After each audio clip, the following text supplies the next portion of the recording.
Right. To start the official proceedings, I'd like to acknowledge that we're meeting on Jarrah country, in which the members and elders of the Jarrah community and their forebears have been custodians for many centuries and have performed age-old ceremonies of celebration, initiation and renewal. We acknowledge their living culture and their unique role in the life of this region. Council meetings order and video recorded and made available to the public by electronic media, including YouTube. And I welcome everybody to today's meeting. We have no apologies and no leaves of absence, declarations of pecuniary of conflicts of interest. Mr. Mayor, I have one on item 9.3.7, awarding of contract 1546 2020. Thank you. Mayor, I have one with 9.3.3 Eddie Street. Thank you. Thank you. CEO. Mayor, two for myself, 9.3.12, which relates to a request for leave, which I won't leave the table for, and 9.3.13, which relates to the CEO employment and remuneration policy, which I will step out for. Right. Thank you. Confirmation of the minutes of council meeting 16th of November. Moved Councillor O'Neill, second Councillor Driscoll. Any discussion? All in favour? Carried.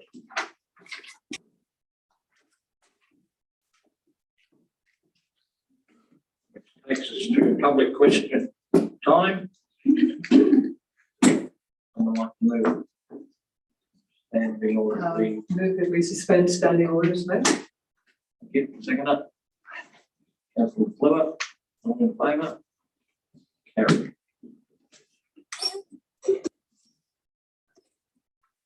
Is Melbourne Mars here? No. Gary, you can do that. I'm going to read through it. We have some ones sent in by those people who are present. First one is from Mr. Malcolm Mars. It's a multi-part question, but 7 parts of which all the answers depend on the answer to the first one. So first question is, has council received a preliminary planning application from Mount Alexander Bioenergy? So I'll ask our Director of Infrastructure Development to answer to that, please. Director O'Neill. Thank you, Mr. Mayor. I thank Mr. Mars for his detailed submission for the proposed Mount Alexander bioenergy facility. I confirm in relation to the first question that council has not received an application for the bioenergy facility. As per our procedures, the statutory planning team have held preliminary discussions to discuss the applicant requirements at this stage. I also note in relation to one of the other questions raised by Mr. Mars, with all planning applications, I confirm the applicant will be going through a process of public notice as followed by our statutory requirements. Thank you. Thank you. I believe that's some question at this stage. Sure, there'll be more later. I'm sure. As the process begins. Sally Captain, you submitted. Yes. Yeah, well, if you can read the question now. Fine, thank you. This is the question from Sally Captain. On 10th of the 11th, 21, I requested information through Freedom of Information about the Tonkinson engineering report completed for the earthworks outside 37 Farnsworth Street, and also the directives given to the owner of 37 Farnsworth Street about this area. The information was due to be released on 10th of the 12th, 21, and as of 21st December has not been received. Why not? This appears to be in breach of council's undertaking to residents and state requirements. We'll just, there's 2 more questions about the same item, so we might just check them before you answer, Director. Is that okay? Yeah. Alice? Yeah. Speak. Don't move that out. Thank you. This is a question from Alice Matheson. My question is about the verge in front of 37 Farnsworth Street. It is 21 months since council was alerted to the takeover of public land in front of 37 Farnsworth Street, which is now being used as a private car park for the house and business. There have been 4 directors of infrastructure and development in this time. Nobody has resolved this issue in a satisfactory manner, although they all assured the community that they would. The CEO ultimately bears the responsibility for this mess. As a result of this non-compliant process, the Castlemaine community has lost the amenity of this locality. It has also witnessed a disregard of its local heritage protections. How and when will the CEO resolve this situation for our community? David Racco. Right, yeah, I'm here. This is a question from David Racco. My question relates to the earthworks on the public land, which is on Heritage Overlay 668 and is in front of 37 Farnsworth Street. All aspects of the earthworks at this site are illegal from the beginning. The dumping of waste fill on the protected public land in March 2020 was illegal and should have elicited a fine and clean-up order. The retrospective issuing of a minor works permit for what are clearly major works in a heritage precinct was illegal. Now the ratepayers have picked up the bill for expensive engineering reports for clearly major earthworks that council deemed to be minor. Council has assured the public that the area is not a car park and will never be used as one. Yet car parking continues on a daily basis. Council can never justify its management of this illegal process. Therefore, this is my question. What is stopping council from exercising its legal right to remove these works and finally drawing a line under this matter? You, Director O'Neill, would you like to comment? Thank you, Mr. Mayor. I thank Mr. Racco and Ms. Matheson and Ms. Captain for their comments today. In relation to the works undertaken on the road reserve, as reported previously, council has exercised its rights and has reached agreement with the proponent to rectify the works. These will be undertaken in 2022. In relation to the parking on the road reserve, the area under question is classified as a road-related area. If a vehicle is parked and not obstructing the road, no offence has occurred. Through assessments undertaken by council parking officers across the Shire, it has been determined at this time the site in question does pose some concern, and council has installed no parking signage. This is to maintain the safety of all vehicles utilising the road reserve. This decision will be reviewed on the completion of the agreed retrofittation works, which will be undertaken in 2022. In relation to the request, Freedom of Information request, I believe Principal Governance Officer Augustine Shepherd has responded to that request today, providing information that's being requested by Ms. Captain. Thank you, Mr. Mayor. Thank you. And there's another written question about another issue. Councillor O'Neill. Good evening, councillors. I'm sorry my colleague and I cannot attend this meeting in person. This is from Blake Leolin. I'm sorry my colleague and I cannot attend this meeting in person, but I wish to communicate the following update and statement to you. Backyard Fest are very grateful for the support and encouragement which has been shown to us by the Mount Alexander Shire Council. From the outset, councillors Maltby and Anea have been very encouraging of this event and have expressed their desire to see more festivals and events which cater for a younger demographic. Council officers, including Lucy and Natalie in events and Luke in emergency management, have been incredibly helpful and assisted us to progress our event, which is proposed to be held at the Newstead Racecourse on February 4th and 5th next year. Backyard Fest has been operating under the assumption that we had the Racecourse Committee's approval to hold our event there. We've spent a lot of money that we cannot get back based on this assumption. We have only recently been informed that the proper process has not been followed by the committee, and the agreement to host our event was not passed on to the entire committee but agreed to by one individual. Postponing, rescheduling and changing venues all present huge problems and may not be possible. Postponing and rescheduling the date is not possible as over half our performers have commitments and their own tours to pursue. The challenge with changing venues this close to the date is that permits and licenses require 8 weeks turnaround. Cancelling the event altogether will put us in a financial situation we wouldn't wish upon anyone. We have estimated the Backyard Fest will be bringing in over $75,000 to the local economy through local artists, food bands, beverage suppliers, local accommodation, and 10% gate fee being donated to the Racecourse Committee. In addition, festival patrons will spend money whilst visiting, stocking up on supplies within the towns. There is also huge potential for return visitation. The statement goes on to make the comment that we believe contravenes our governance rules, so I will continue to the next paragraph. We had thought that organising a festival within a council that identifies as an arts precinct would be a lot easier than it has been. We've worked in partnership with council officers and have been responsive to the many requests for information and have adjusted our operations as required. We are now looking to council for further support to overcome this latest impasse.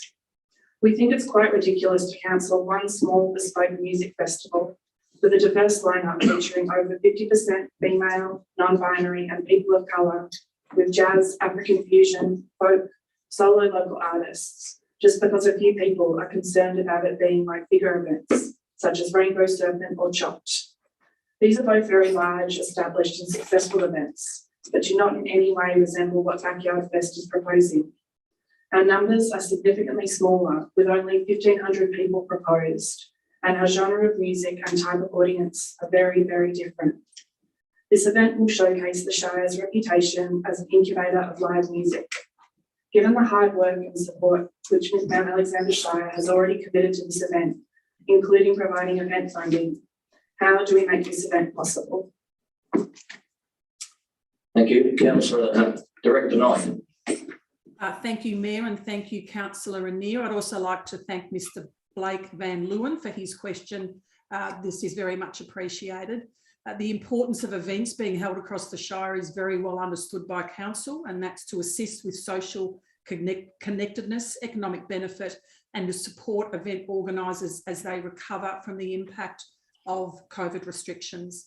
As noted in this submission, significant support has been provided by Council's events team and emergency management coordinator to work with event organisers to find a suitable location for this event over the last 18 months. A number of locations have been reviewed and discussed with event organisers for suitability. Support has also been provided by Council for this event as part of the 2021 Events Grants Program for the total of $3,000. It is certainly disappointing to hear that there are difficulties arising from engagement with the Committee of Management for Newstead Racecourse. While decisions of this committee remain outside the remit of Council and Council officers, the next steps that are encouraged by Council officers is for both parties to continue working together to come to an agreement so that the event can take place. It should also be noted that this is a Committee of Management of DELP. Thank you.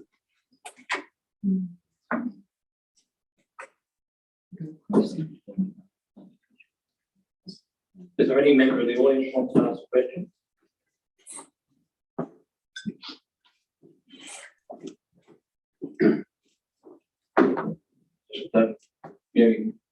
Give us your name, please. My name is Chris Hosking from West Castlemaine. Good. I don't have a question, but I have a petition to submit. Would you like me to read the petition? Yeah, that's fine. We, the undersigned, request that Mount Alexander Shire Council upgrade, redevelop the West End tennis courts in Woodman Street, Castlemaine. The courts are some 60 years old and playing surface is very deteriorated. We would like a public consultation process to commence as soon as possible to determine the preferred details of the upgrade stroke redevelopment.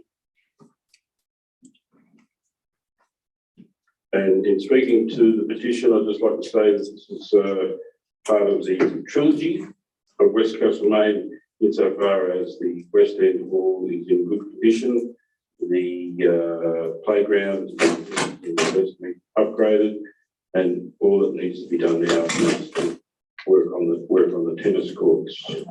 So I'd like to submit this petition with near on 100 signatures. I could have got a couple of thousand, but I've got ran out of enthusiasm.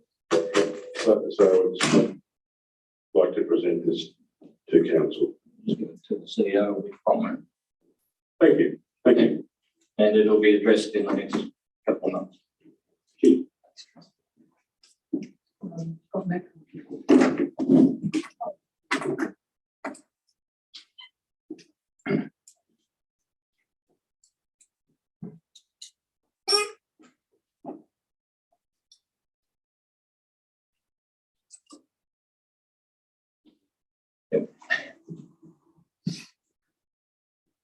Is it still working? Okay. Hello. Saturday, yeah. Anyway, My name is Jeff Smith. I'm representing the Metcalfe Fire Brigade. I'm a native of Metcalfe, born and bred. I'm here this evening representing the Metcalfe Fire Brigade to present a proposal to acquire the 2.5 acre block known as the Triangle Block at 22 Metcalfe Collington Road. This proposal is in order to secure this block on which to build a new fire station building to replace the old building, which for a number of reasons is no longer fit for purpose. I see there's reference in the agenda regarding this. We canvassed and gained the support of various community groups who have all clearly indicated their support for the Metcalfe Fire Brigade in this proposal in order to build a new fire station facility.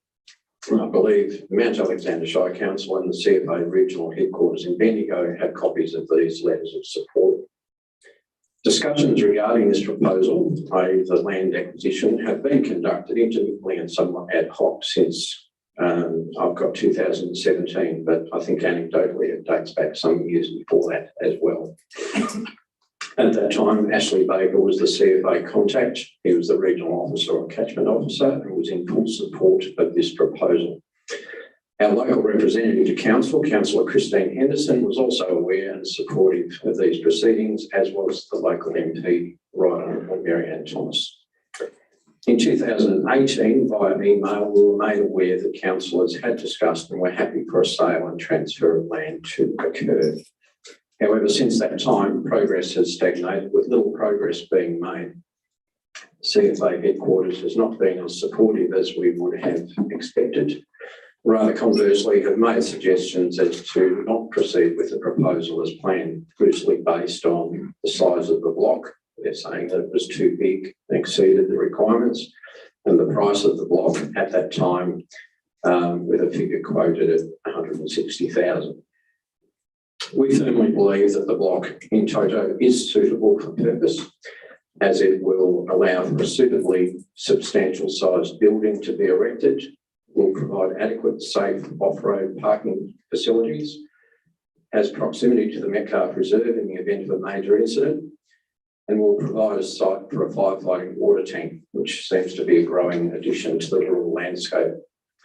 We understand that some works will also need to be done to facilitate preparation of a site for such a building, but underlying this is the recognition that this block is the most suitable and the most appropriate land site. The local land care group has given an assurance to undertake and manage landscaping and ongoing maintenance. Historically, some community members had raised concerns and lobbied against any subdivision of this block, and therefore it is the expectation of the residents and wider community of Metcalfe that the Metcalfe Fire Brigade acquire this block as a whole. I'm out of time. But it is on the agenda later. Yes, I see that. Thank you. Thank you. That's fine. Anyone else got a question? Yes. I'd like a question, Mr. Rennie.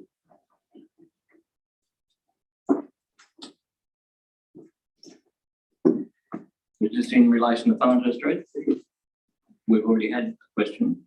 It's not from you. So I'm not allowed to ask another question. Yeah, you can. Hello, Mr. Rennie. My name is David Ratto. I'm a resident of the area in Farnsworth Street. I would just ask you, could you please clarify to the community about the parking issues associated with the heritage verge in front of 37 Farnsworth Street? We have continuously been assured by this council from the CEO down that parking would never be allowed on that piece of land. So I would like an explanation of your perception of this situation. Thank you. Director Anita, do you wish to comment? Thank you, Mr. Mayor, and thank you, David, for your comment today. As I mentioned, the area of land that you're referring to is an official road reserve, and parking is allowed on a road reserve as long as there is not the parked vehicle or is not obstructing any moving passage.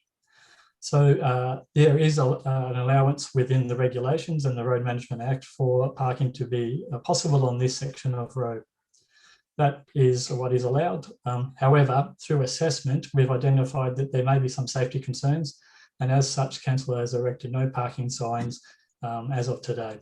This will help to prevent any potential calls related to vehicles traversing that area along the road reserve. Thank you. Thank you. Anyone else?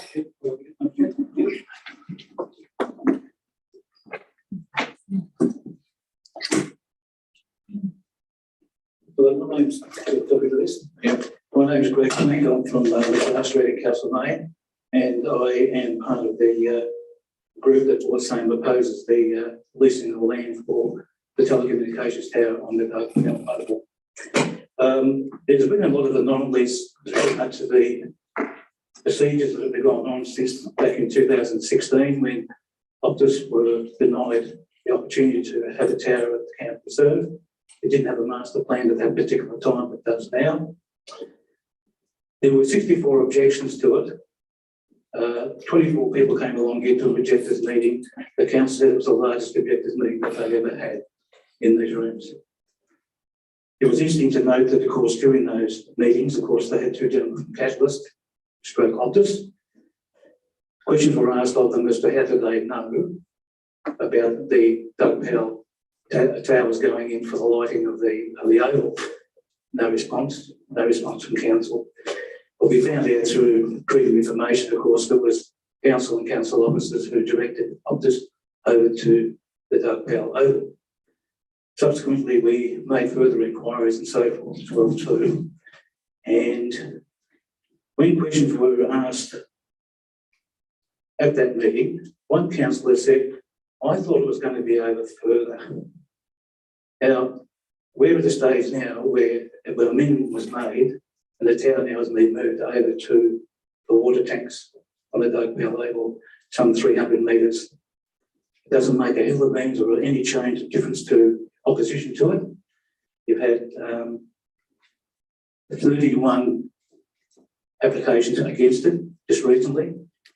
There was 151 petition signatures on a petition, which were raised in about 7 days once people knew and received information from the council through the mail, which was very, very limited. Do you have a question? No, I'm telling you where it is. No, you have a question. Yep. What is the question? Okay, why is it then that in this new amended details, a council saying that if Optus denied the tower, that it's going to cost the ratepayer $62,000 to erect a light tower. Now, council, you've got the money, and you've had this money right back from day one. Director Anita. Thank you, Mr. Mayor. The funding that was received to upgrade the lighting at the Oval was for 3 towers, and that funding has been used to complete the construction of 3 towers. The application for the funding grant was based on the fact that there was a potential to utilise a 4th tower, which to install the flood lighting for the Oval to complete the total lighting upgrade. If the tower is not to be constructed by Optus, the tower will still need to be constructed by council to complete the upgrade of the lighting to ensure that it provides a service that's required in regard to Sport Recreation Victoria guidelines for use of the Oval in the evening. Thank you, Mr. Mayor. Thank you. You've asked your question. Yep. You've had an answer. Yep. You've gone over 3 minutes. Yep. You did come to the objectors meeting, and that's where you should have been discussing these items. A lot of these things weren't prevalent at that particular time. Yeah, There was an amendment made, councillor. But your 3 minutes is up. Yep. And we've given you an answer, Okay, yep. and the councillors are going to discuss the item later. Yes, I appreciate that as well, so. Thank you. Anybody else got a question? Come forward. Yeah, I've got another question. No, you haven't. Is this one?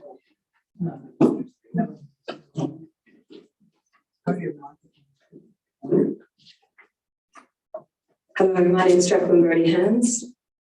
Before I present my comment and question to council tonight, I just want to acknowledge that you'll be awarding the 2021 community grants tonight, and I want to thank you on behalf of the Fringe Festival in my role there as chair of the Castlemaine Fringe Festival, but for funding that will allow us to support and engage community volunteers to assist the Fringe and other arts and cultural festivals in this town. So thank you, council.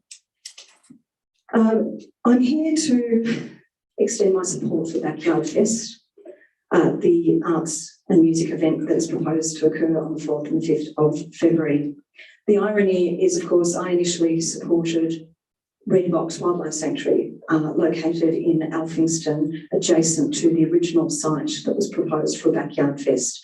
And in my capacity with Shed Shaker Brewing, we fundraised for Backyard Fest. I beg your pardon, we actually fundraised for the Red Box Wildlife Sanctuary because we didn't think it was a suitable location for a music festival next to a wildlife sanctuary. Fortunately, with a lot of support and encouragement by council, Alex and Blake of Backyard Fest also saw the error in their ways, and they relocated the event. And in doing so, it was an additional benefit for the wildlife sanctuary. The funds that we raised for them to potentially have to do a battle in the VCAT were able to be used to purchase animal transport vehicles. So that was a great outcome. Transporting Backyard Fest to the Newstead Racecourse was also a very good outcome.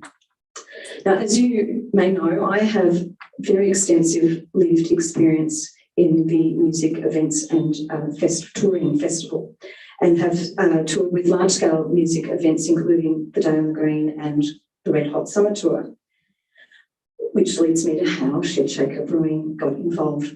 We were approached by Backyard Fest to sponsor and support the event in Newstead.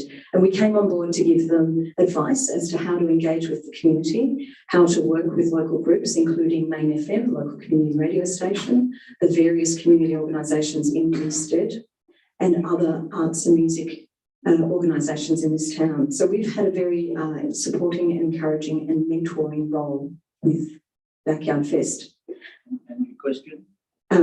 Okay, my question. So I was part of the meeting that took place on the 10th of December, also attended by 3 police officers, several CFA representatives of the Racecourse Committee and council officers.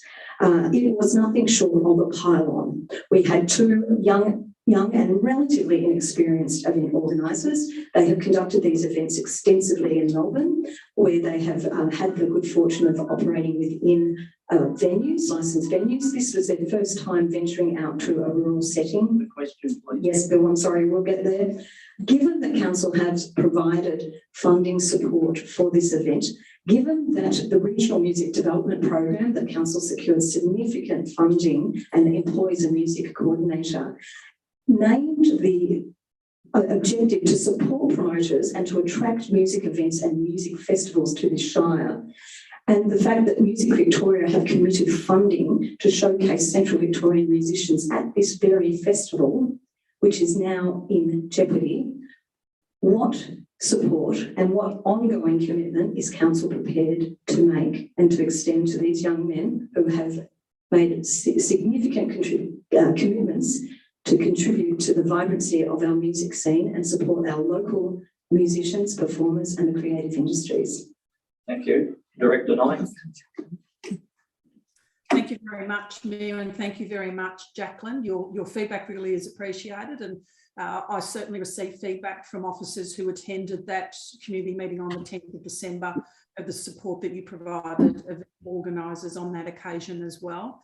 As I previously noted, it is certainly disappointing to hear that there are challenges and difficulties that are arising between the Committee of Management for the Newstead Racecourse and also for the event organisers.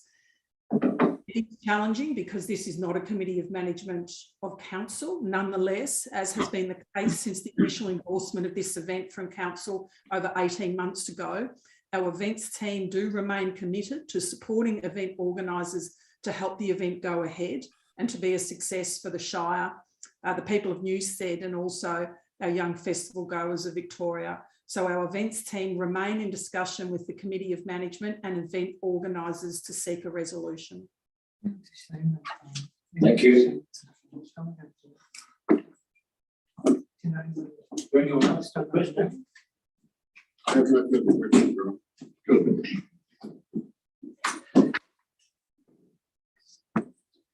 Someone like to remove standing orders very soon. I'd like to move that we resume standing orders. Second to Councillor Cordy, all in favour? Carried. And we go to no committee reports. Item 9.1, community. No, I'd like to. As in council plan summary report. Of course, I'd like to. Well, I think I'd just like to read actually because I moved that Council announced the final progress report of the 2017-2021 Council Plan, which of course is the 4-year plan for the preceding term. Thank you. Second that. Councillor Clerk, any discussion? I wish to speak briefly about that. Because there were 3 councillors who were there from the 4 years, I think, previous term. And this was the plan. We have a new one now, but each year, each term of council, there is a 4-year plan of what to try and achieve. And there's extensive communication with the community. And this is my 4th plan, and I have to say, each term the communication and the engagement with the community has improved. So the one we have now is the best yet. This one was pretty good. And I won't say about anything previous. But so just looking at it, it reports what has been done, what did we say we try and do, and what did we do? Well, I just want to tick off some good ones. So some ran for the whole 4 years before we were able to achieve them, more or less. The off-lead dog park, the infamous off-lead dog park, which was so hard. We had it in the backyard fence to try and find somewhere to put it. It had many, many places where it was obviously going to go, but the last minute it couldn't. Eventually, we managed to, in August 2020, we opened one. It was fantastic. Affordable housing on the list then, still on the list. However, we can say that we have started to make progress in new term by engaging a contracted housing officer, and there is state government money to go after because it's a big problem and it's getting hard. Modern streetscape is actually done. My first term of council, I thought it was just a fairy story, but now Modern has its Heritage Street with no high lines and improved streetscape. Council? It's getting there. There's still a bit to go, but it will get there. Fantastic. And the small town streetscapes, reporting from my hometown of Taradale, we are looking very swish. And it's become a project that's sat for quite a few years in the town and the council plan to improve the look of our small town streetscapes. Elphinstone's looking pretty good too. And okay, so what else have we got? What came through from previous years but actually got done in this term? Well, we advocated a lot. We certainly went after the state government saying, for heaven's sake, do something about our secondary college. They have dreadfully old buildings. It's not fair that the only secondary college in our Shire is housed in such substandard old buildings. And eventually, Marie Edwards, the state member, well, Castlemaine came through and got 11.75 million, I think, CEO, to finish building it. And now there's a good looking modern secondary college off the road, which is fantastic. Called mountain bike park. I'm not trying to say Bagawa, that's Bagawa. That was another country which was realised, not with the council support, but it's on Dove land on Pine Forest place, plantation, and that's very popular. Wesley Hill, that was my crowning glory, I think, in the sports and rec place, was to actually get new netball courts and the new pavilion. That was dragging on for a long time, but eventually that came through. And we have new playgrounds at Victory Park, and also, the High Court one, I think, got started. And then, what are we still doing? We're almost in the pipeline, about to be approved finally by the Minister. We have Plan High Court. There's been a lot of planning for High Court, but finally we have something that works and the community was involved in, and will set the future of town planning for High Court. And the modern design guidelines. They said it could never be done, but I think we've actually gone to the Minister, asking him, Minister of Planning, asking him to approve a new modern design guidelines. Very careful, you have to be very careful in modern. It's all about the heritage. We initiated an annual tree planting program, and we have wonderful conservation management plans for botanic gardens and for Victory Park. Thanks, Councillor Henderson. It's a big 4 years. Anybody else wish to comment? No, Bill. Christine summed it up very well. All in favour? Carried. 9.1.2 event grants award. I'll introduce this item. The purpose of this report is to provide council with the outcomes of the Events Grants Program 2021 and to outline the decision process of council officers for the allocation of funds. I'll also move a motion that council notes the allocation of funding under round 1 of the Events Grants Program for a total amount of $35,000. Seconded, Councillor Cordy. Any discussion? I always get very excited about events grants. Events are something that I enjoy, and I've certainly been missing a lot over the last couple of years. Some established events that stood out for me that received funding from our Harcourt Valley Easter Festival, which is always a bit of a winner with children and adults alike. Castlemaine Idol, which is definitely in my top 3 events of the year. If you've ever wanted me to see me perform on stage, perhaps as a Disney princess, that is the time to see it happen. And also the Castlemaine Pride Picnic, which is just such a beautiful celebratory day of our LGBTIQA plus community. Also receiving grant funding from us, the Castlemaine Artist Market and the Castlemaine Farmers Markets, which are always such a big success for people coming to visit and for locals alike. The other ones that stood out for me, which I haven't been to before, and I'm not sure if they've run before, in fact, 2 new music festivals, the Castlemaine Folk Festival and the Town Folk Festival. I was a bit confused at first why we needed 2, but now that I've seen some advertising for them, I can see that they're both going to be very different events, but both look like a lot of fun. So I'm really excited about the event grants that have been awarded, and I know that I'll be hopefully going to a lot more events over the coming year. Thanks, Councillor Neer. Anybody else wish to comment? I just wish to comment that, in fact, it's interesting to see 2 folk festivals. I thought that we'd gone back to the 1970s. Cheer Bushland. All in favour? Carried.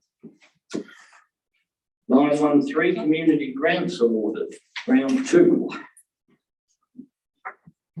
Apologies to introduce that, Mayor, but Community Grants Awarded round 2. The purpose of this paper is to provide council with the outcomes of community grants programs 2021 round 2 and outline the decision process undertaken by the officers. I'll also move that council notes the allocation of funding for round 2 of the 2021 community grants program, being 15 applications for a total allocation of $49,990. Seconded, councillor McClure. Discussion? Sorry, speak. You go. I just noted that one sentence in the officer's report says that based on the funding recommendations, the community grants program 2021 round 2 will be underspent by $10. That's pretty good, eh? They've really managed to allocate those funds very closely. Good. Councillor Driscoll. Just that there was 33 applications received, 29 applications were assessed as eligible, and 4 applications were deemed ineligible. These grants are fantastic, as Rosie said. It's great for the community, and the officers trying to spread the love far and wide. So I think it's a great situation that we're in. And I always try and stress to a lot of the community groups that I speak to that to put their hand up to these grants, and I continue to say that. Thank you. Again, I'm a big fan of the community grants program. I think it's really nice to see the diversity of organisations that receive funding through this, and just the range of things that can happen because of these grants. There's some really exciting ones I think being funded. Things like the accidental counsellor training for sports clubs, which is about building up people within those clubs to be able to provide mental health support to community members and members of their sports clubs. I think that's really fantastic. I think funding for CHIRP to run courses in parenting in today's world, conducting a series of talks for parents of primary and secondary school age children about lots of difficult topics.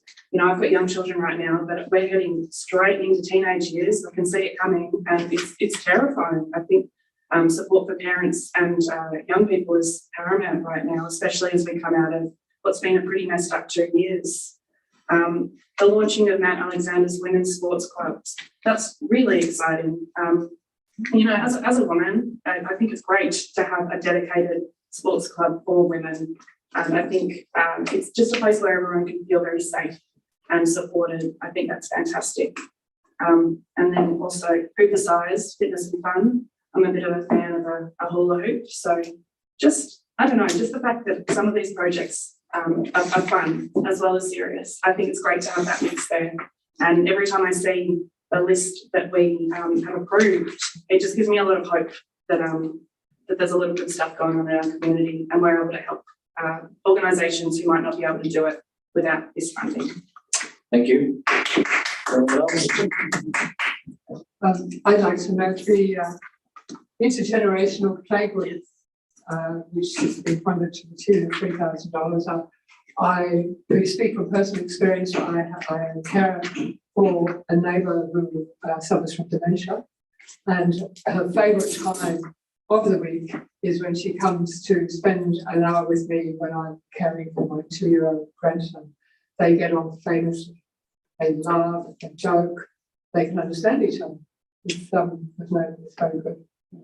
Very nice. All in favour? Carried. 914, draft domestic animal management plan.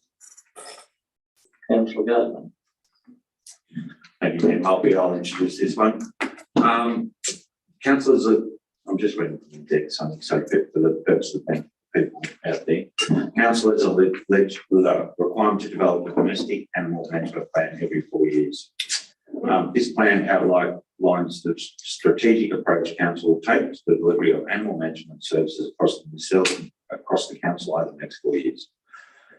It has been prepared in line with the legislative requirements and has a strong focus on responsible pet ownership, community education, increasing working with our partner organisations, recognising the important roles pets play in our community and ensuring the welfare of dogs and cats living in our shire.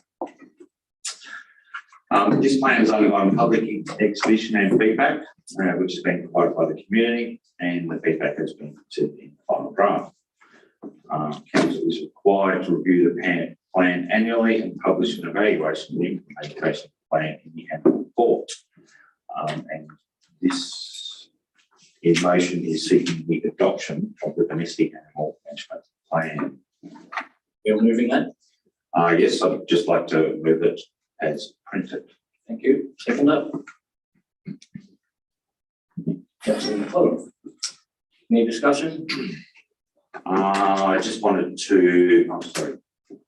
Yeah, sorry. Highlight a couple of things. So, I mean, this is a plan that has gone through quite extensive consultation. It is a legislative requirement. And we, just so people are aware, in the future, we will be looking at, I'm not sure what we're calling it, because there are some things that I'd like to see, like dog sign and stuff. We will be revisiting that later. Yeah, we will be. That's in the next couple of months. That will be in order. That will be in order of council. There you go, under the order of council. So it hasn't been. No.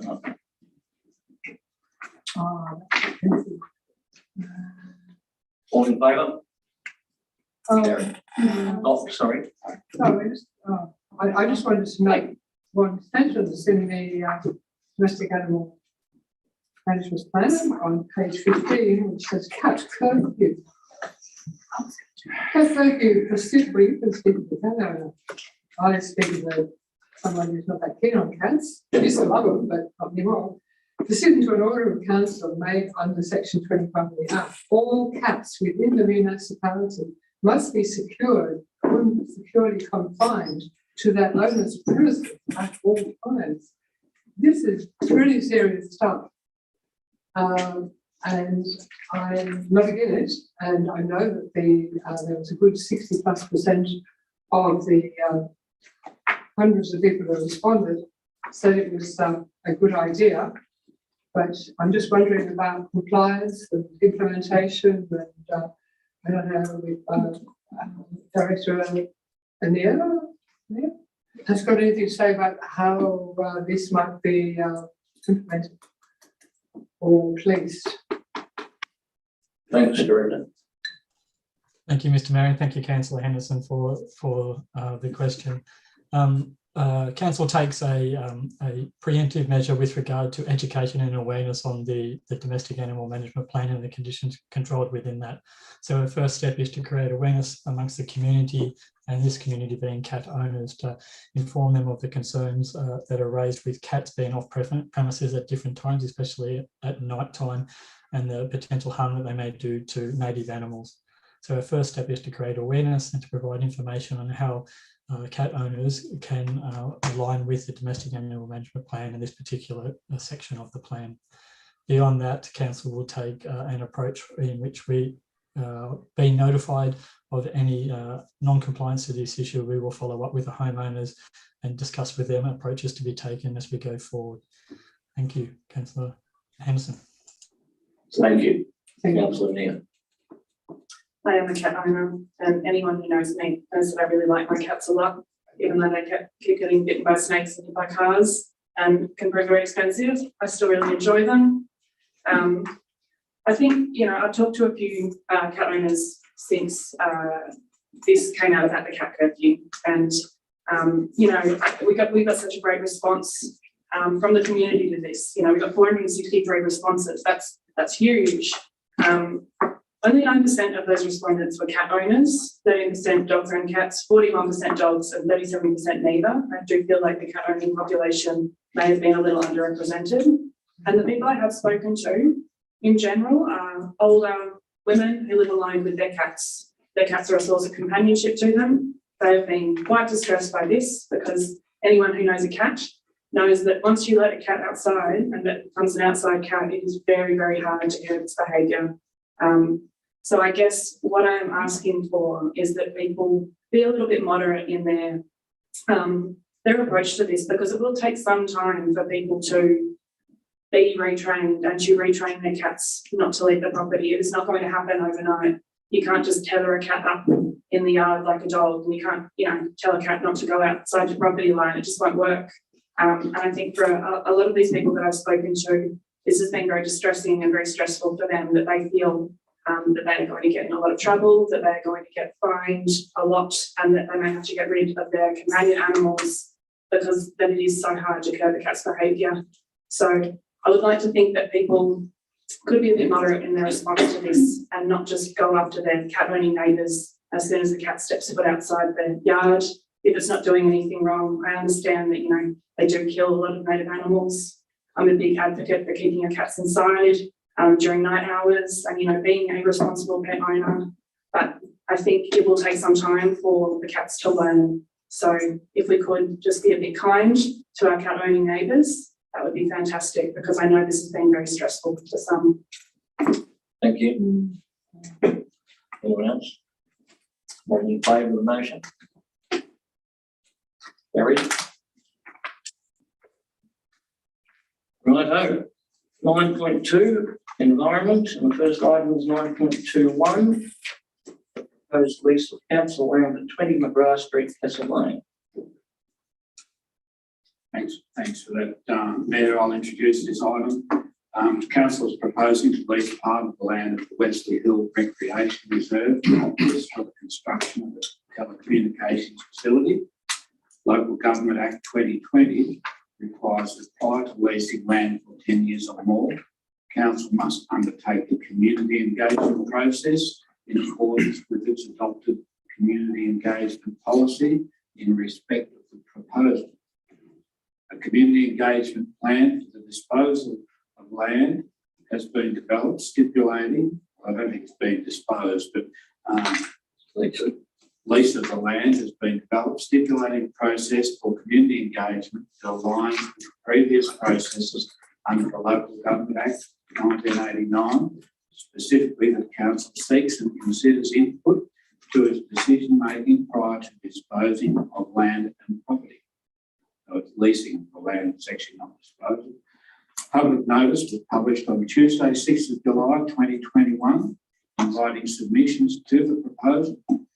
31 submissions were received opposing the lease, and 6 people were in support of this, the lease at a special meeting of council held 3rd November 2021. I hand back to you, Mayor, for something to Councillor Gardner. recommendation. Yeah, I'd actually like to move a motion as printed. Thank you. Seconder. Councillor Driscoll. Discussion. Opposition. Yeah, discussion. Is there any opposition to discuss? Yeah, so we need to. Councillor Gardner. Obviously, I mean, this is going to be, this is, well, it is, well, I don't believe it's contentious because I listen to science and believe in it. The actual application, planning application that was that came forth, as far as I was concerned, quite really dealt with that. Any tower meets Australian code, and it does that. And quite frankly, for me, the sort of threats of legal advice that's come through, I'm not particularly happy with. So, and it doesn't concern me. You know, with towers, microwaves are everywhere. There's no doubt about it. And 5G is no different to any other spectrum. And I would be happy to have it in my backyard. In fact, I probably do. That's just the only thing is we don't know about it. So the permit's actually been granted for this actual tower, and overarching, it's a good deal for council. We get an actual tower paid for, and we get rent. And so for me, we're here to talk about the lease of the land. It's not necessarily about all the other issues, which I do believe have been heard and dealt with by BCAT. This is about leasing our land to a commercial provider in an area that we need 5G. We live in a shire that has black spots and has problems, and we need an improved network here. So I don't see any reason why we shouldn't be leasing it. So I would urge my fellow councillors to support it. Thank you. Councillor Driscoll. Thanks, Mayor. No, I have nothing to add. I'm happy with the officer's report to say that VCAT has already given permission for this planning permit. Councillor McLennan, wish to comment? Against the motion. Thanks, Bill. Look, I've been a bit caught with this particular motion. I wasn't part of council when the decision was made to allow this facility, and neither was I party to the or know what went on at the VCAT. So I can only judge it on what I read. I've read with distress, I guess, a number of the concerns that local residents have, and there's not been one or two. There's been quite a few letters of distress about this particular facility, which I'm a bit with Stephen. I was a little bit upset about the threats of legal action, and I'm glad that our advice proved that not to go anywhere. But I still, in my view, I don't know anything about radio transmission or the effects of microwave radiation on people. I've got no idea on whether it's safe or whether it's not. And my concern is that it really hasn't been addressed in any of this documentation to my satisfaction. May have been to a lot of other people, but what I'm saying is there's one small comment in the report that talks about Optus having confirmed the telecommunication facility compliance with Australian radio protection and nuclear safety, the agency and so forth and so forth.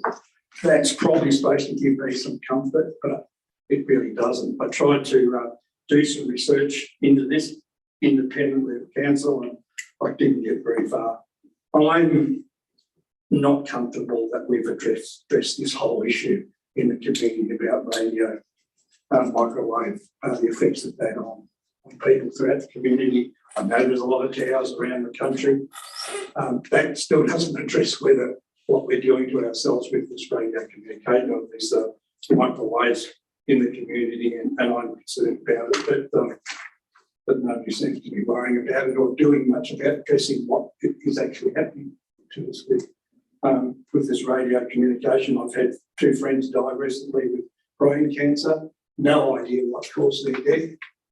Could have been any means of 100 different things, but I still worry about the effects of micro radiation or whatever this stuff is on our bodies, and I don't understand enough to support it.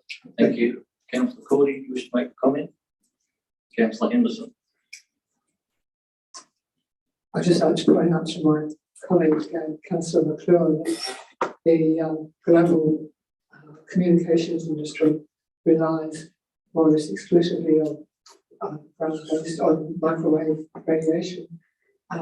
When you think of the reach of that industry into our lives, all aspects of our lives, can you imagine there ever be any serious research done into its effects?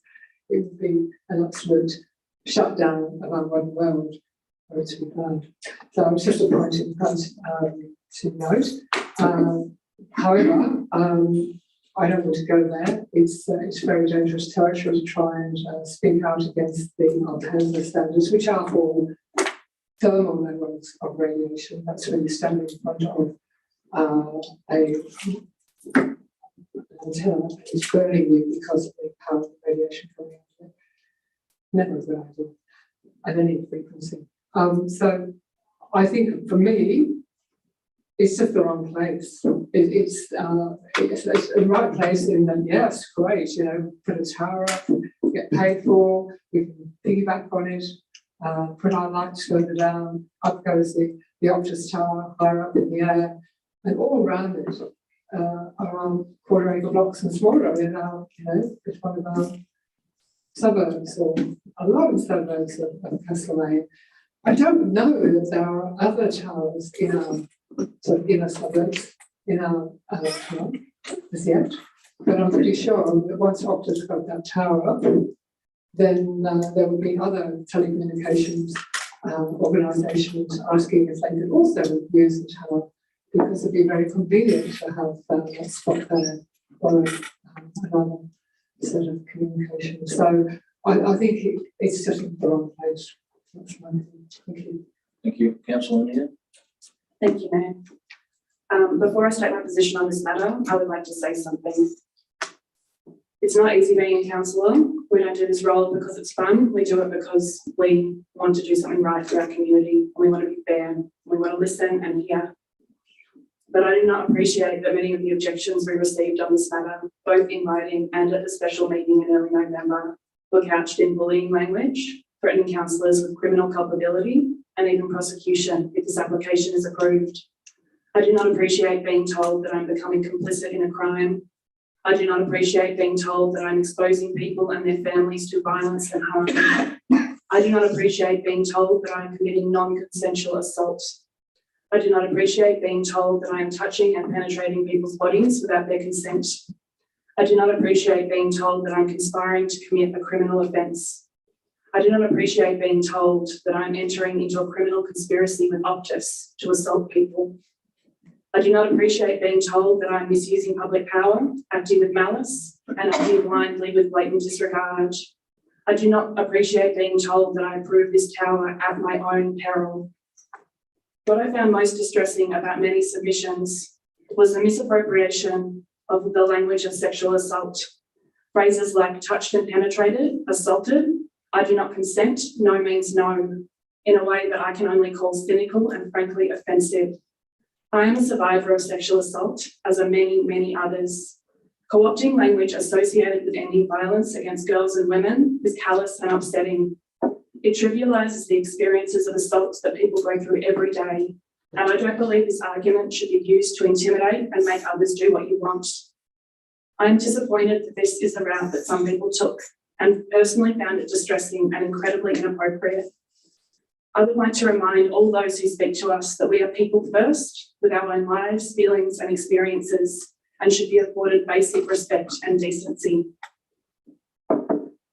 On the other hand, I appreciated submitters who expressed in strong but respectful terms their concerns about the unknown long-term consequences of families and especially children living with a 5G tower in the neighbourhood for the next 21 years at least. As a Castlemaine resident and the parent of young children, I share that concern because I cannot say for certain that it's not going to cause harm, and thus I cannot support this motion, but not because of intimidation. Thanks, Councillor Neal. Right, reply, Councillor. Yeah, thanks. Thanks for that, Rosie. And I think you made some really valid points there. And I must admit, in terms of those threats, I didn't see it from that. And obviously, from your perspective, that's really worse and degrading. And thank you for raising that. And I hope that people take that on board. I mean, this isn't about radiation, potential health effects. I mean, this is purely and simply us going to rent and get a tower built. It's not about, and I'll use the word QAnon theories, alternative theories, that this is going to kill everyone. And just pointing out to you, Gary, that it meets those standards. So the Australian government is the organisation and the body that regulates, approves these standards. Now, and we as council have to take comfort in that. Now, we can say it's spewing this, spewing that. I mean, we have cars on the road that are killing us and choking us. We have Roundup, and thing, and yet we seem to allow that. Microwaves are not a new technology. They have been around forever. If you're using a microwave, you're getting probably more than a 5G tower that's a couple hundred metres away and up in the sky. But anyway, so based upon the fact that what this is about is entering into a lease for council, it's a good deal for council. I would encourage my fellow councillors to put aside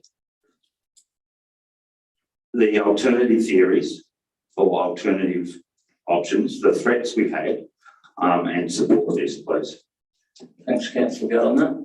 I would express that VCAT has approved the tower. Just a moment, I'm getting Councillor Henderson. VCAT has approved the tower. They must have believed it was safe.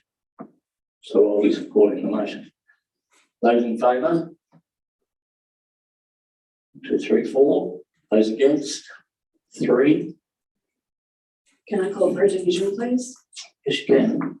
Councillor Gardner, Councillor Driscoll, Councillor Cordy, Councillor Moore. Councillor McClure, Councillor Henderson, and Councillor O'Neill. Against. Thank you. 922, for sale of council land, former Wesleyan Church at 205 Main Road, Chewton. Councillor Henderson. Sorry, Mayor, I apologise for my interjection. You will. So this is about the Chewton Church, former Wesleyan town at 205, previously part of 201, Main Road, Chewton. It's in a poor state of repair, to say the least, and has been closed to the public since 2010. The floor is decaying state. And I can add from personal experience from a particularly lively party where the dancing went on for days, nights, it was a good night. Floor which was only chipboard and not supported by much going away, and that was the end of using the Chewton Church, which is part of the community centre.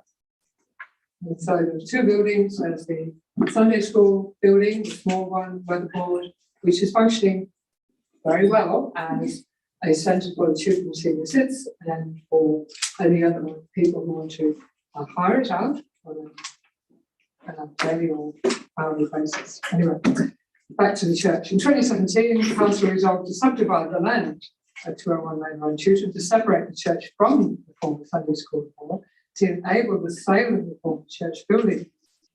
The process to subdivide the land has finally been completed. However, due to the passage of time since council resolution, more up-to-date community input has been sought via a new public notification process. The local government demands that you do this, and I undertake community engagement. Community engagement plan for the disposal of land has been developed that aligns with the previous process under local government. So the updated public notice was published on 28th January 2020, and again on the 10th of August 2021. Why are we taking so long? Well, there's something called COVID got in the way, and so each time we were going to hear people's submissions, open the place for people to look at, we had to understand because of lockdowns. So we invited submissions from the persons. We had a total of 47 submissions were received in response to the public notice. However, no submitters spoke to the submission at the special meeting of council last month on the 3rd of November. Council must now decide whether to continue with the sale of the property at 205 Main Road, Chewton. Is there a motion? Yes, there is. Yeah, I'd like to move one. Thank you. There is one provided as an officer's recommendation. However, I would like to move that having received all submissions, having considered all the submissions received through Council's community engagement process, determined to overturn the existing Council resolution of 15th of August 2017 to sell the land at 205, previously part of 201 Main Road, Chewton. Request council officers to prepare a staged plan for repair and restoration of the Chewton Community Centre Church building. And 3, considers a submission for inclusion in the 2022-2023 council budget for the first stage of repair and restoration works to the church building. Seconded, Councillor Cordy. Councillor Henderson. Is there any opposition? Sorry. Councillor Gardner. So Councillor Henderson would like to comment. I would. Yes. Well, what can I say about this? It's the officer's recommendation is that we dispose of the land, but it leaves it open as to how we dispose of it. And we know that there's quite a lot of community, it's a significant amount of community interest in this building. And there is interest from one organised group in the town, the Student Domain Society, in taking on the management and ownership of this building, but only if they can also have the Sunday school. And they have requested, the report makes note of this, that council enter into discussions to develop a business plan for ownership and management of the church and the Sunday school would become the responsibility of the Student Domain Society. Now, there's a lot to say for this, and maybe my worry is that these things don't happen quickly. That the church has already been sitting there since coming up to its 12th year and not being used, which, as we all know, is not good for building. The outside of it in particular has been compromised by unfortunate treatments done to the bricks. There's termites in the floor. There's the roof is in need of fixing. It's basically a building in decline and decay. And I honestly think that even though I moved to sell the building, I was going to point that out. I moved to sell the building originally because there was no sense of anyone sort of being interested at all. We do now have a significant amount of interest, and it's true the area, there are a lot of people moving into Tewton. There are, there's more need for a bigger building, and if we fixed it up, got it ready as a community building, no one was really using it, then we can sell it because we've already done the subdivision process, so at least with that way down the track. And if the promises or from the community of it being flooded with people day in, day out, all manner of things don't come to fruition, well, the future council would just decide to stay with the Sunday school and sell on to the church in a good state of repair. Thank you. Councillor Gardner.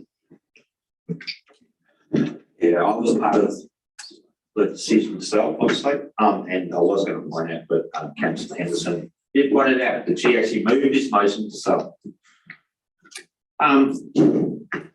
For me, council owns a number of heritage buildings which we can't do much with. Now, Tewton has been vacant for a very long time, and it was pretty much closed. No one was using it. Now, has that changed? Will there be more people coming into town? Maybe. This has been on the cards now for years, and the notion of if we personally, I support the officer's recommendation. If we go down that track, the community groups can put in a proposal. At the moment, they've come forward and it's, we can do this, we might do this, we might do that. There is nothing concrete on our table in that at the moment. And I probably don't have a lot of confidence that it will occur unless we do it. So for me, I'm against it because I prefer the officer's recommendation. That means it'll be up for sale. If the local community groups want to take ownership, that's fine. They can put a proposal to us and we can consider it in that process. And that's why I'm against it. Thank you. Councillor Cordy. Thanks for that, Mayor Maltby. Firstly, I'd like to thank Councillor Henderson for preparing the motion before us. It's been on my mind for some time, but I was struggling to get the words right for this, and I was greatly relieved when I was speaking to Councillor Henderson earlier today, and she'd done that work. So I thank her for that. The submissions of support for keeping this building in public ownership were huge, and that's the thing that's swayed my view. It's a very substantial building. It was absolutely a huge amount of support, and yes, the Domain Society expressed interest in controlling it, but my take on it is I don't believe they actually had the resources to restore the building themselves. They would probably still want council to foot the bill, or government to foot the bill for restoration of the building. But from my perspective, I strongly believe that council is the best placed organisation to carry out the necessary repairs. We may attract a mixture of council funds, and we may attract some grant funds. There's all sorts of funding opportunities around, and I think it is an important building, and it's one of the things that was a common theme from the supporters of retaining the building in public hands was that it was a large space. It was that could be used for larger gatherings than existing buildings in Shute, and I think that's important. So I fully support Councillor Henderson's motion. I'd like to see the building brought up to a standard where it can be used by the community, and nothing in the motion would prevent us revisiting the sale down the track if that use doesn't eventuate that the community thinks it needs it for. So thank you again, Councillor Henderson. Thank you, Councillor Driscoll. Do you wish to comment? Thanks, Mayor. If you support Councillor Henderson's motion, you just turned a potential $500,000 to $700,000 sale in the coffers of council to be reused elsewhere to another potential $1 million albatross around our head again. I just think there's been 11 years that anybody has had the opportunity to do something with this and nothing's happened. We've got community groups out there saying what they're going to do, but we haven't got any concrete situation in front of us. As Councillor Gardner suggested before, the current officer's recommendation, you can still put a submission in there. So that's why I'm supporting the councillor's recommendation. Councillor McLeod, you wish to comment? Thank you, Mayor. I'm happy to support Christine's motion. And both Christine and Councillor Cordy have said it all. I have been swayed by the level of communication on that, and the communication, the local Chewton community stressing that they want the facility kept full of community use. I guess the level of that support has probably swayed me to think that we have got a facility that's in council's hands and we probably should keep it in council's hands. I agree with what the other guys have said too, that if it all falls flat, well, we haven't lost anything. We've now got a building, if we go down this path, we've got a building that's restored that will have considerable value for sale down along the track. I'm not quite sure how the ownership or management is all going to work, but I'm happy to support the motion that it stays in the hands of the council and the local community for the foreseeable future. Thank you. Thank you, Councillor Neer. I am happy to support Councillor Henderson's motion. I think it's a really beautiful building. I think it would be lovely if it were restored and available as a council asset and for community use. I've been to some great celebratory events there as a child. It's been very disappointing that it's been closed for so long. I'm aware that it's been considered for the National Heritage Register. That will attract funding if it is listed, which would go a long way to helping with the restoration. I think if we keep it as an asset, we will be able to attract funding to restore it. And I think it would be a great thing to keep for the community. And the community definitely has been very vocal about that. So I'm happy to support Councillor Henderson's motion. Thank you. Councillor Henderson?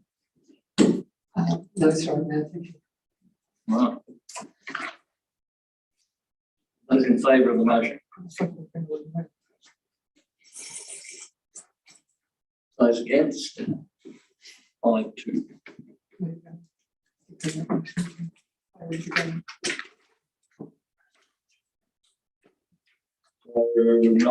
923, there's a company fire authority interest in securing tenure over part of land at 22 Metcalfe Road, Mecca. I may now, I'd like to pick this one up as well. In my ward, I think Chewton. busy night for Colorado Water tonight. So this is a very long-standing issue.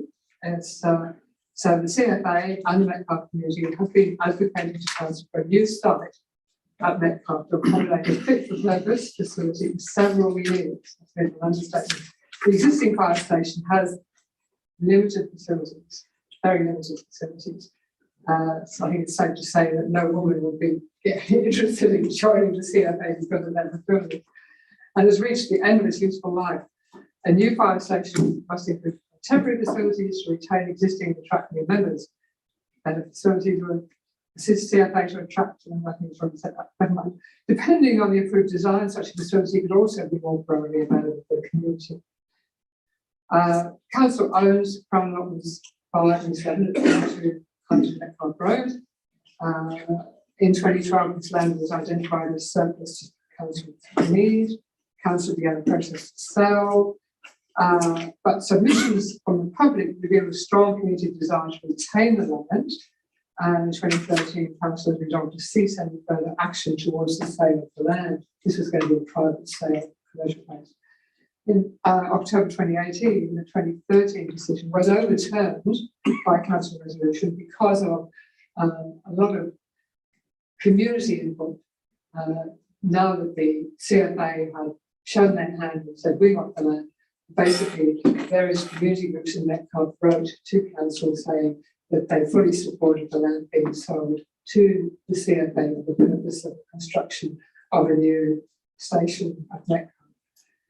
So the Metcalfe communities continued to advocate for the current station, and in response to a ministerial escalation, I like that phrase, new staff at the CFA again expressed interest in obtaining tenure of the land. Now, I want to deviate from the report, so I'd like to make a motion which does not quite match what's in the recommendation, because a week is a long time in politics and in CFA politics, and so now the motion I have is actually for council to assist CFA to acquire all the land, as Jeffrey Smith has pointed out to us. That's what's always been on the books, and that's what the community supports. It's always supported that the CFA control all the land. So my motion is this, Mayor, that council overturns the previous council resolution of the 16th of October 2018, when it determined to authorise officers to negotiate the possible sale of 22 Cones Metcalfe Road, Metcalfe, and allotment 5 and 7, section C, parish of Metcalfe, to the Country Fire Authority based on both lots being sold together on the current market value. 2, authorises officers to negotiate possible sale of the land at 22 Metcalfe Road, Compton Metcalfe Road, Metcalfe, to the Country Fire Authority based on achieving an outcome that is in the best interest of the community and provides the best financial or non-financial results for the community. Thank you. Seconder, Councillor Claude. Further discussion, anyone objecting? Christine, do you want to say any more? I'd like to speak to the motion. Yeah.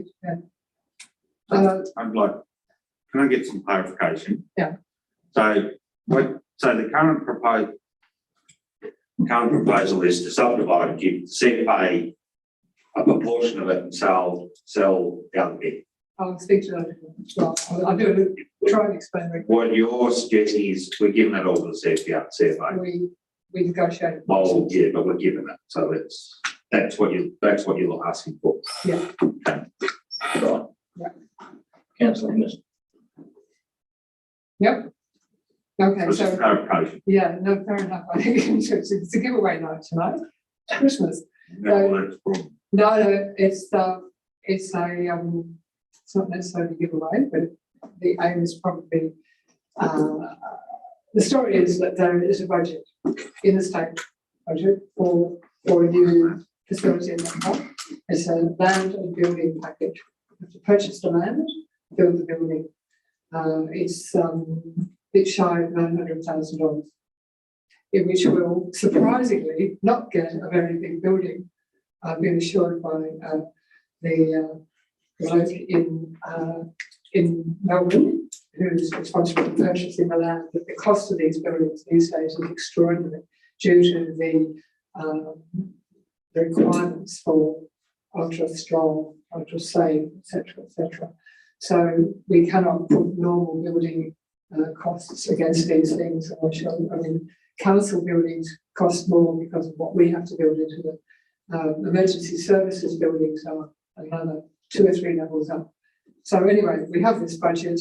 The Metcalfe CFA have a strong, long-held desire to have an improvement of what they've already got, which is a basic shed, but to get a more substantial building, which will give them showers, which will give them male and female toilets, which will give them a modest meeting room so that they can actually conduct their business on site rather than somebody's house.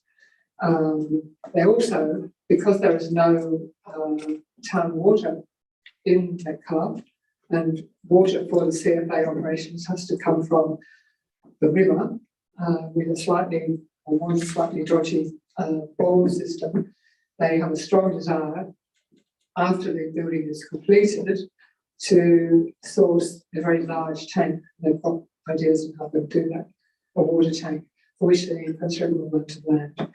And the community themselves are very keen for all the land to be in the hands of the CFA and to be maintained by the Land Care Group. CFA give it as essentially public land.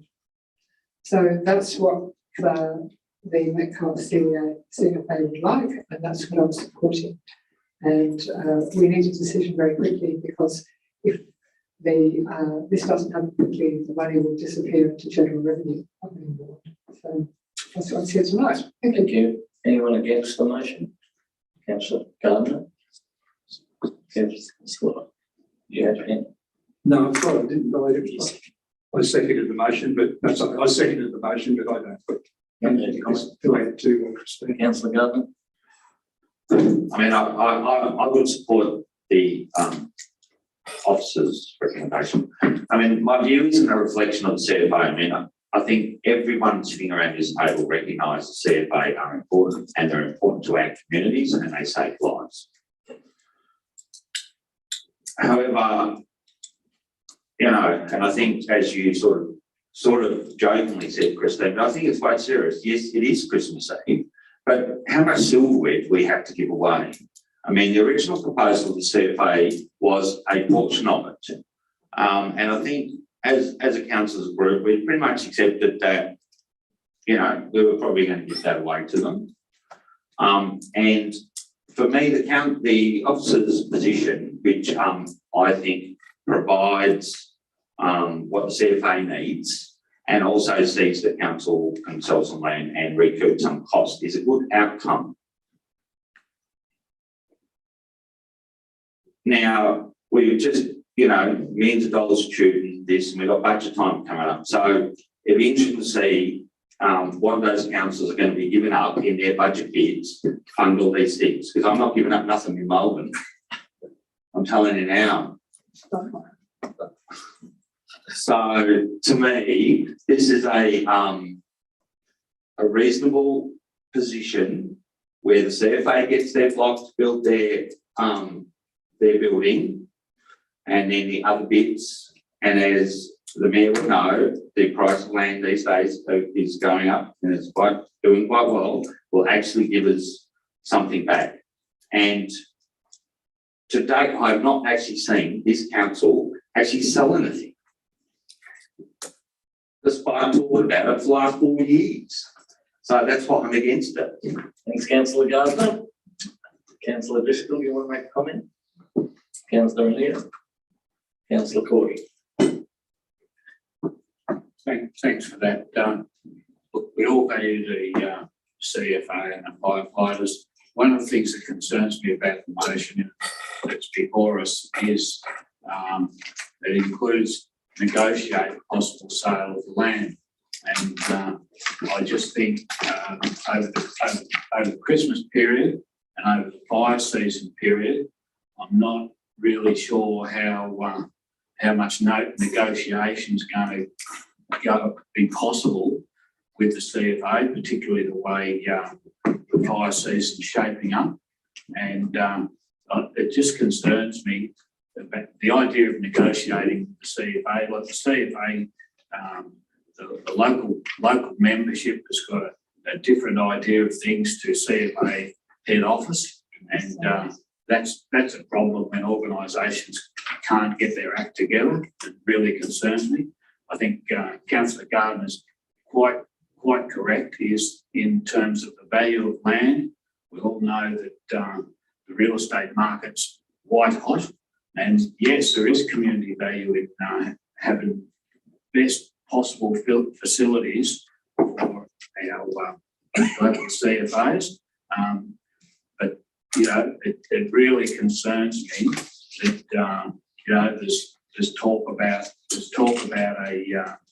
funding being available for a new brigade facility, but I have in my own mind, I just wonder whether it's realistic to think you're going to negotiate a possible sale of the land in this current financial year. That's my only comment. I'm not against the motion, but I foresee great difficulties in negotiating with the CFA. All right. You wish to close? Maybe I could just clarify. When it says to negotiate with CFA, there was one particular person in Melbourne HQ whose title is the property officer, and he's the person that buys the land. Nobody else. He buys the land from CFA around the state. Thank you, so. Right. Thank you. Those in favour? Against? 6-1. Can I call for a division, please? What's everyone but me? Well, that's no shame. Go for it. Yes, we do. Those in favour again? Councillor Neer, Councillor Henderson, Councillor Driscoll, McClure, Corley, Maltby. Against? Councillor Gardner. Let's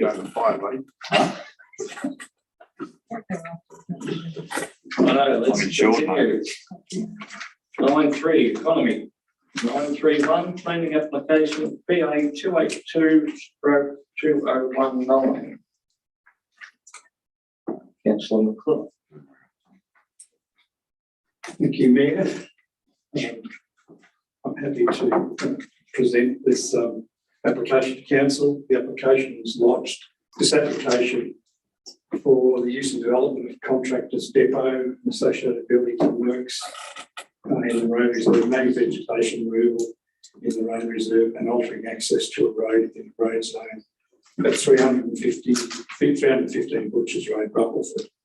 The application was originally lodged with the council on the 31st of September 2019 and proposes to use the development and develop part of the land for a contractor's depot, including associated buildings, works in the road reserve, and vegetation removal in the road reserve, and altering access to the road in the road zone category 1, which is the modern road. The use and development of the land as a contractor's depot would occupy the northeastern corner of the land, comprising an area of 5 hectares. The land application is located within a farming zone and is affected by a significant landscape overload schedule 1. The application has been advertised and 25 objections were received. Issues raised in the objections included amenity impacts as a result of the proposed depot to the surrounding land, increased traffic, fire risk, and the use not being compatible with agricultural use. The recommendation to issue a notice of decision to grant planning permit was not adopted by council on the 19th of October 2021. Several councillors stated the decision to support the motion to refuse a permit hinged on traffic conditions. It was felt the Department of Transport conditions included in the office report did not clearly present all available information relating to the safety of traffic along the Castlemaine Malvern Road. A notice of rescission 0001/2021 was carried at the council meeting on the 16th of November 2021. This revised officer's report incorporates an additional information to support the officer's recommendation on the proposed use and development. The use as a contractor's depot is considered to achieve acceptable outcomes when assessed against the zoning and the relevant policy context, and any impacts to adjoining land can be managed in a manner that is acceptable to the objectives and outcomes of the relevant planning policy as demonstrated in this report. A notice of decision to grant a planning permit subject to conditions recommended by the officers. I'd like to move a motion. Councillor McClure. I'd like to move the recommendation as printed in the report. Second, Councillor Corley. Councillor McClure. Again, Any objections? All right. Okay. Thanks, Mayor. Look, there's been a bit of discussion about this development previously. As I just said in this summary, one of the reasons that the rescission motion got across was because there were some traffic inconsistencies in the traffic reports was presented, and there was a later traffic management report that may or may not have been seen by some of the councillors, which did address some of the concerns that some of the councillors had with the traffic conditions, in particular the way it was being treated with the development.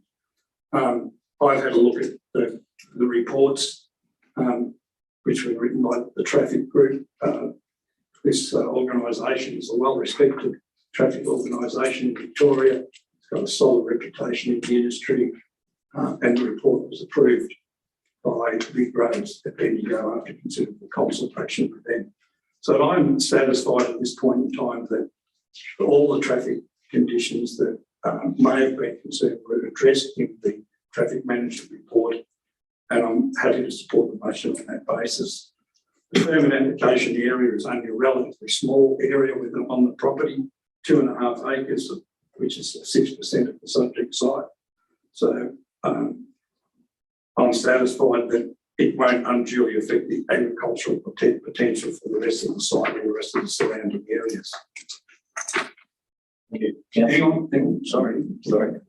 The permit application has been carefully and thoroughly prepared to ensure that the neighbourhood amenity is not compromised and that any other potential impacts are properly managed. There's been acoustic assessments, there's been landscape assessments recommending earth funding and extensive landscaping around the site. There's been ecological assessments, cultural report to ensure that any impacts on native vegetation are avoided and minimised so far as possible. There's been land capability, stormwater and bushfire assessments to ensure that environmental catchment and bushfire risks are appropriately managed. The hours of operation on the site have been fairly limited. They've been amended to address some of the concerns of the residents, basically 7 a.m. in the morning to 6 p.m. at night. What people have to realise is that this depot is not being proposed to be used as a storage depot for trucks. It's a servicing depot for trucks. So trucks will only be visiting the site to be serviced. They won't be visiting the site to necessarily being fuelled, although I understand there is a small fuel capacity at the site. Slingos have another site in Castlemaine where the 10 or so trucks that they have will be stored there overnight, and they'll come and go from that facility in Castlemaine, not from this site on a daily basis. There will be a proper fuel storage facility on that site in Castlemaine, so there'll be no need for a lot of fuel to be stored on this particular site. In conclusion, the application is critical to the continued operation of Slingo Earth Moving. I'm blown to know what the company will do if this application is not back. There is no other land available in Castlemaine with current permits that would allow operation of this size to move to. So we've got a real potential, if this is not considered, of losing a valuable business to this community. most of the people that work within the business live within the community. I think there's something like 25 people that work in the company. There's a real danger that if this application is lost, then the company may have to move somewhere else to establish a depot, and that means out of the town, which would lose business out of the community, and we can hardly afford to do that. So for those reasons, I support this recommendation. Thank you. Councillor Cordy. I'll reserve mine. Councillor Gardner. Yeah, I'd like to speak against. The fact that it's even back here actually makes me really irritated. And I don't even want to get into the receipt motion and why that happened and how it happened, because I've got no idea. But the outcome of this was always going to go to BCAT. So why it's back here again, I have no idea. Having said that, my opposition does not change. I just, I hear what you're saying, Councillor McClure, about companies and employment. And, I am a person who do support businesses and companies, etc. I hear what you're saying, that there's plans about, they're going to do this, do that. Well, I mean, let's be honest, there's been a long history of non-compliance on that side for a very long time. There has, Gary. And even recently, there's been non-compliance. And yet, you're asking me to put my hand on my heart and say, there's going to be a couple of trucks turn up every now and again for some maintenance, etc. Well, I actually don't believe it. So that's one aspect for me. The big thing, though, for me, and I do know that there was some objectors who come forward with this. I travel up and down that road almost daily. It's becoming a busy road. Regardless of the conditions that are going to be put in, that is going to become very, very dangerous. There not only is this now a road that will have lots of people driving into Malvern, obviously for visiting and family and what have you. People on that road will not know that conditions that well. You, from either side, wherever you go, going into there, if there is two trucks parked on that side waiting to go into Butcher's Lane, someone's not paying attention, they're ploughing into the back of a truck. So the proposal basically is to pretty much wipe out half the trees, put in big side things and that. Well, I personally don't like that because it's going to make the entrance into my community, which I travel daily, pretty darn ugly and unsightly. So my opposition to this hasn't changed. It is dangerous. And I do recall Councillor Driscoll saying, blood on his hands. You will have blood on your hands on this particular intersection.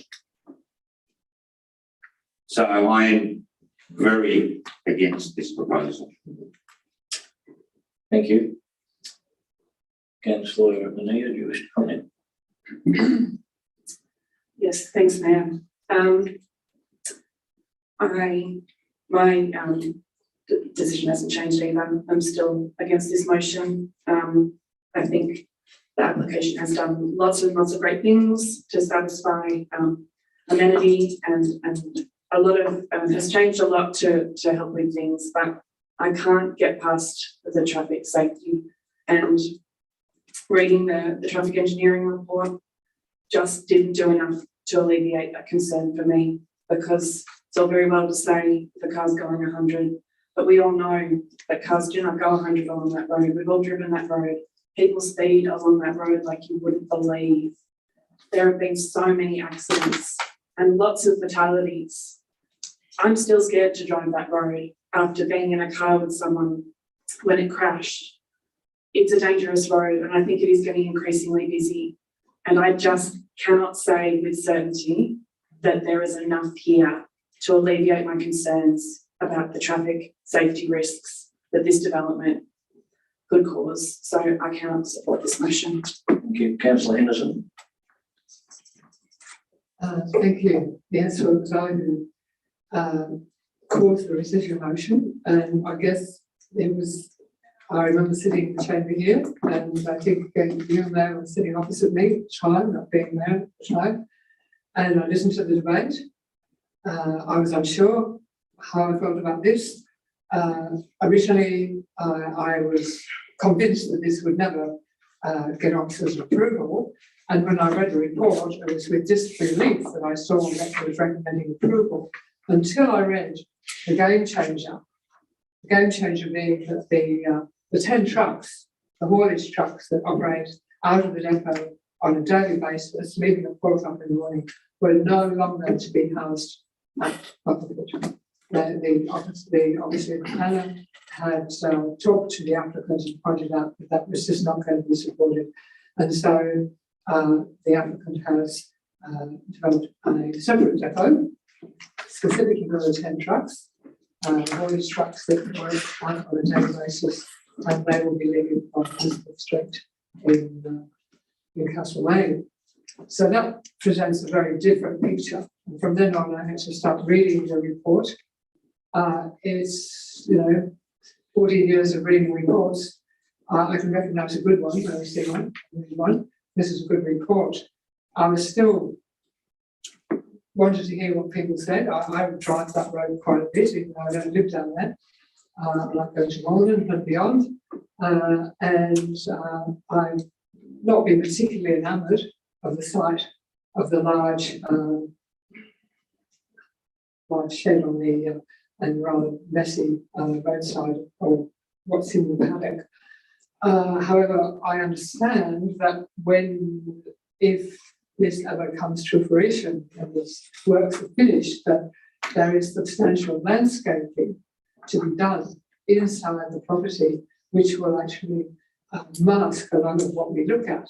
And that is, the big landscape plan in there, which is a separate report. And that I can appreciate would do a lot towards making it look a bit better.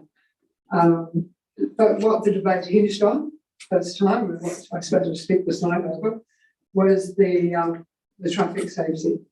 And it appeared that we had not been given, or we did not have access to the revised report. The planner had been working with the upgraded traffic safety report, because that was demanded by the Department of Transport, who are the statutory determining authority on matters on the road. It's not up to our planner to decide whether the proposal is safe or not. It's up to he has to refer just common sense, that's all. Has to refer the proposal to the Department of Transport, big roads, whatever you want to call them. The Department of the NASS has to be good things, but anyway. So they're the ones that said the first report wasn't enough and demanded a second one. And this one, on the basis of this one, they're saying that prior to the commencement, these are the conditions for approval. Prior to the commencement of any work on the site, native vegetation removal report appended to the application must be updated to the written satisfaction of the head Transport Victoria. That's another name. Prior to the development coming into use, the intersection of Castlemaine Malden Road and Butchers Road must be widened generally in accordance with the layout plan. Yeah, using the head of Transport Victoria's pre-qualified contractors / consultants to the written satisfaction and at no cost to Transport Victoria. The intersection must be upgraded to allow two-way movement of truck and dog articulated vehicle on Butchers Road, and the intersection must be upgraded to allow a safe intersection sight distance for cars 100 kilometres an hour design speed. They're the conditions. They're not provided by the planner, they're provided by the statutory authority, and the planner must take their advice. So on that basis, I move that this is what's before us, and we are no experts, and we have to We are on full check. forward, and that's been done. Therefore, I say Councillor Driscoll. But we're experts on 5G. Thanks, Mayor. I haven't changed my view. First, the applicant has a fantastic business, and I'm very supportive of businesses in our shire and of this particular business. However, the traffic issue is my biggest concern. I actually live not far up the road, and there's a local stock transporter that comes out of Butchers Road, and he's had several accidents. We've had 4 deaths on that road. I understand the traffic report has said that they think some of these changes will fix the situation. In my view, using that road many more times than some of the shiny bumpers from Melbourne saying that will be okay, is that if we get past coming particularly from Malden through there, you're gonna have a major accident, and that just scares me. So that's my first issue. So I don't think we can overcome that situation. There's over 100 conditions for the applicant to get the permit that he needs to comply with, plus ongoing. Now, I know history is not necessarily an indicator of what's going to happen, but it is a good indicator, in my opinion, of what potentially could happen in terms of complying. So that worries me. I feel that with these conditions, we're trying to put a square block in a round hole with this applicant. This is from the officer's report. The land has been subject to a number of compliance and enforcement actions from 2013 up to the present date, involving the owner not complying with conditions in a planning permit and undertaking illegal works on the land, including the storage of machinery and trucks associated with the earthworking business. The most recent enforcement action has resulted in an enforcement order application being lodged with VCAT on the 2nd of July 2019 for breach of section 35.07 of the Mount Alexander Planning Scheme for using the land as a store without an approved planning permit. The matter has now been adjourned pending the outcome of what we decide tonight. So we're saying there's 100 conditions here you must comply with, and we're saying he's going to do it. When in actual fact, we know of past history that may not occur. So that worries me.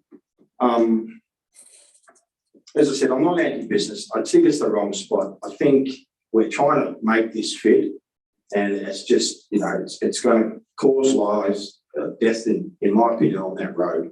And I don't know how to fix it. That's why I'm against this application. Thank you. Councillor Cordy. Thanks for that, Mayor Mulvey. Back here again, we've got a successful local company. We've heard that employing 25 people, but it's actually more than that. It's plus. It's the tyre people, the fuel people, the parts people, the people that rely on that bulk haulage operation. It's a substantial operation in our community, and we do support local business. All of our roads are busy. We know that. It's Christmas, we see the traffic. They're all full of cars and trucks, and that's the reality. It's a busy area. The applicant spent a lot of money getting to this point. We're not here to punish him. It's not our role to punish him for things that he may not have done in the past or whatever. It's just simply not our role.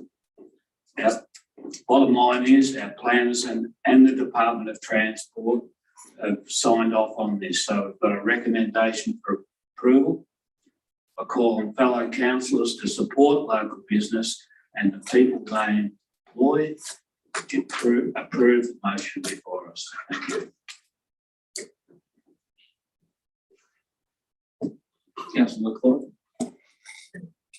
Thank you, Bill. I just wanted to respond to a couple of points that have been made. Neither Councillor Anir, Councillor Stephen, Councillor Driscoll, traffic engineers or have any qualification in that area. If we can't look at reports from professional organisations that have paid to do this work, We can't rely on reports from our own engineers in the council. If we can't rely on reports from the Department of Transport, which has the authority to manage every road in our state safely, then we are all in trouble. We as councillors have to, at some stage, take heed of what's written in these reports and believe that the conclusions that they make will make the road safe for us. I've already been asked tonight to believe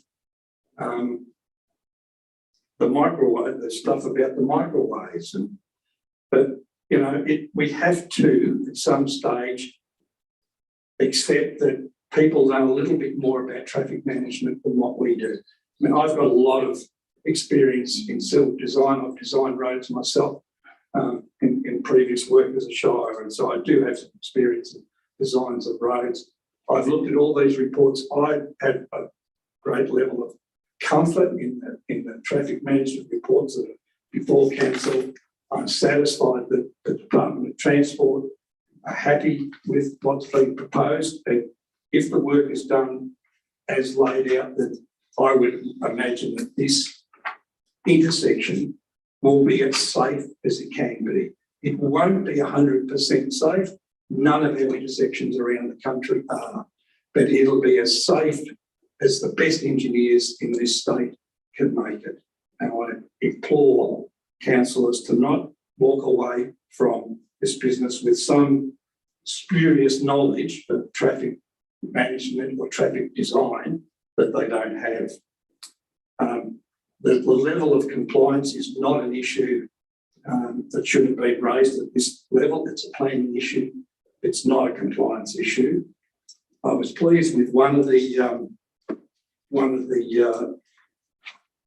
issues that was raised during the from the complaints was there was an issue about trucks, Sleego's trucks using unsealed sections of Butchers Road. It's quite clear in this recommendation, item 11.2J, that trucks and machinery vehicles shall not travel south along Butchers Road, which is the gravel section of that road. So all the vehicles exiting the site or entering the site have to travel via the sealed section of Butchers Road, which is from the Malden Road intersection. So I would urge councillors to support this important business for this community. Thank you. Thanks. So the last time we discussed this, like Councillor Henderson, I didn't know the answer at the time. I've read the report. I've been out there again and again. I understand the danger of coming from Malden when you've got that hill, which Councillor Garden and Councillor Driscoll are talking about, and Councillor Mann. One way or the other, suggest this is going to VCAT. Never come back. And maybe you're correct, Councillor Gardner.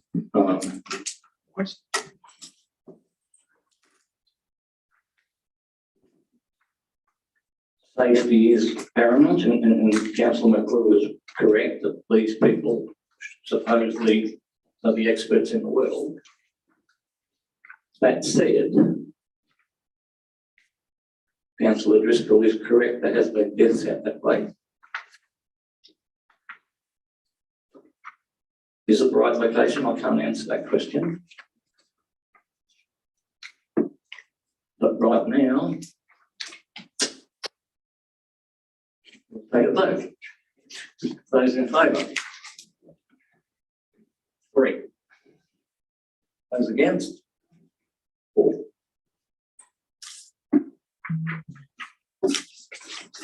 So I have an alternative motion to present. Because the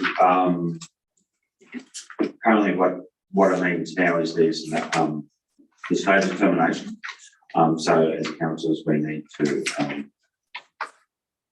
actually have a determination on. So my notion essentially G1 spot, which is the council issue a notice of refusal, which is basically the original motion that was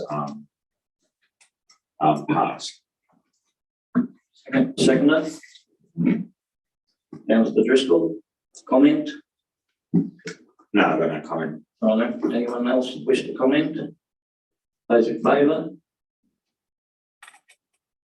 Four. Those against? Correct. And was the division, we do the division for both.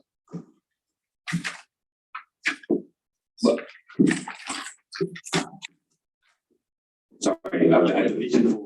You can't do it for the previous vote, but you can do it for this one if you really wanted it. Yeah, might. All right, so those for the motion. Councillor Neer, Gardner, Driscoll, Maltby. Those against, Councillor Henderson with Willow Court. 932, planning application PA 522021. Councillor Gardner. Yeah, so that's me. Okay, sorry, let me. Yes, I'm introducing this. Council has received an application for 2 new dwellings at a lot subdivision at 15 Church Street, Malvern. This land is located within the general residential zone and is covered by heritage overlay. The trigger for planning permit is both the zone and heritage overlay. 5 objections have been received and not withdrawn. Issues raised include dwellings not being in accordance with the mould design guidelines, particularly the proposed design being double storey, inappropriate materials and finishes, the design not being site responsive, and the density proposed not including existing density of development in the area. The application has been assessed against the design guidelines of the heritage overlay, the mould design guidelines, and clause 55 and 6 of the planning scheme. The application is considered an appropriate design response and lot configuration at this location, and Council's Urban Design and Heritage Officer is satisfied that the dwelling's design is appropriate. It's recommended that the application be approved, and I would move the motion as printed. Thank you. Second, Councillor Neer. Comment? I'll do a quick comment. Yes, obviously Malvern is heritage design. I know this street well, it's about 5 doors up from me. The block in question is a very strict, very steep block. The picture of the roof of the house would, I'll go back a step actually, because it's probably quite important. So under the Malvern design guidelines, 2 stories is not a prohibited thing. However, the house needs to can't overshadow neighbours. So the even though one part of this design is double storey, the top of that double storey does not go above the houses next door. So that's why a 2-storey is allowed. The whole purpose of the Malvern design guidelines, which is actually coming up later, another discussion, is not to mimic heritage. It certainly is not, because the reality is who wants to live in a miner's cottage these days, and it doesn't fit.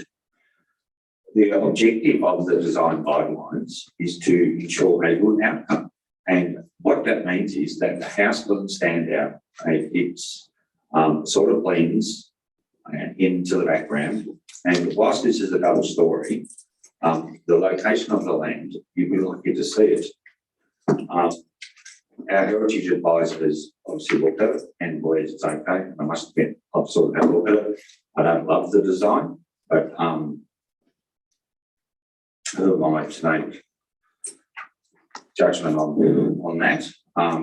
So I would recommend to my fellow councillors to support this motion. Councillor Neer. Not much to say. I agree with everything Councillor Gardner has said. I've been out there to have a look as well. It is a very sloping property, and thus the 2-storey house isn't really going to stand out that much. I quite like the designs actually. I think they'll be lovely. And I do think that they're, you know, in terms of some of the new houses obviously being looked at, they're pretty modest, really. They're set back and they're not going to exceed the height of the neighbouring buildings, which is the main thing. So even though one is 2-storey, it's not going to exceed that 5.6 metres. It's going to be set back. There's scrub and stuff at the front. I don't even think you'll really be able to see it from the road. I really think that it's okay. Thank you. Anyone wish to speak against the motion?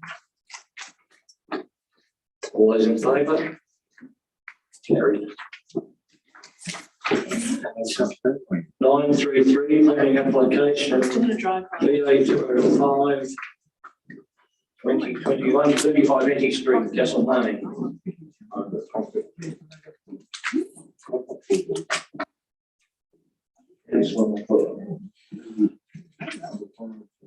Council have, this is the planning application 205/21 35 Edge Street, Castlemaine. Council has received an application for the use and development for land for an employment training centre with 52 business incubators, a cafe and a reduction of car parking requirements.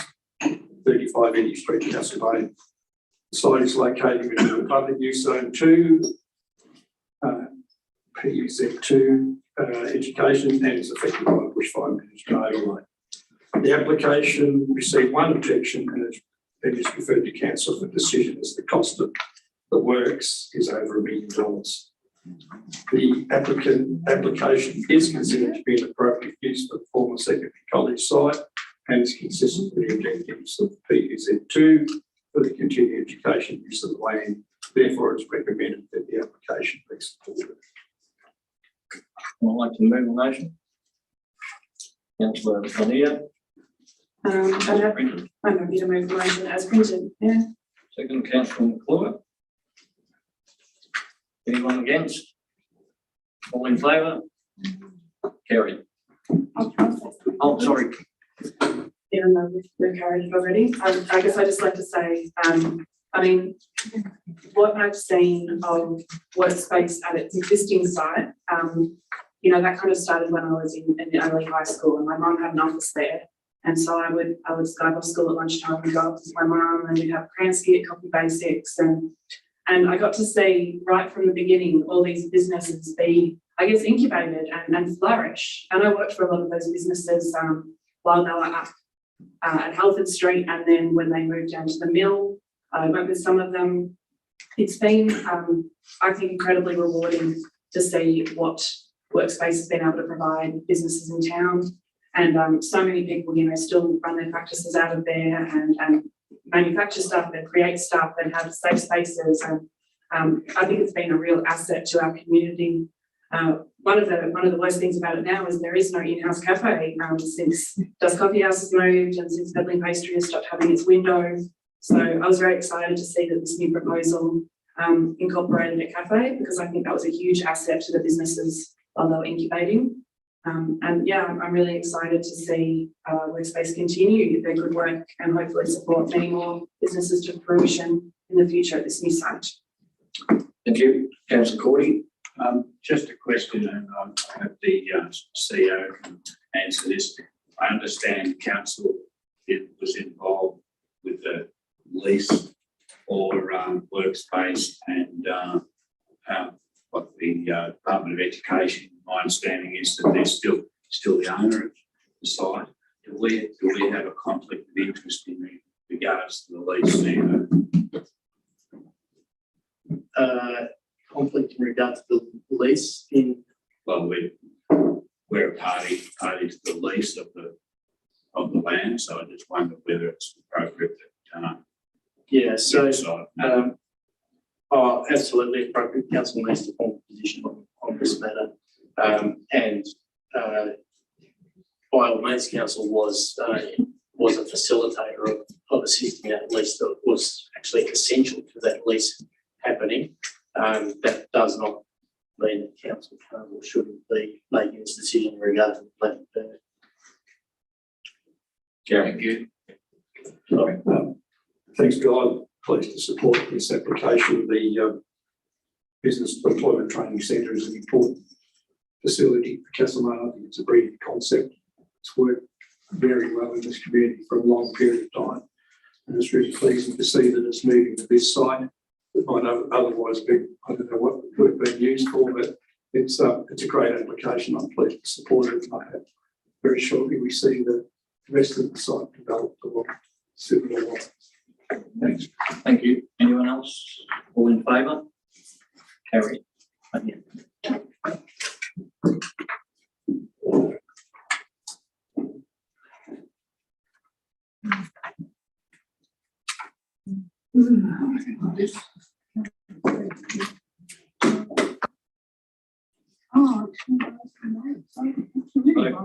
Councillor Driscoll, the recommendation was passed.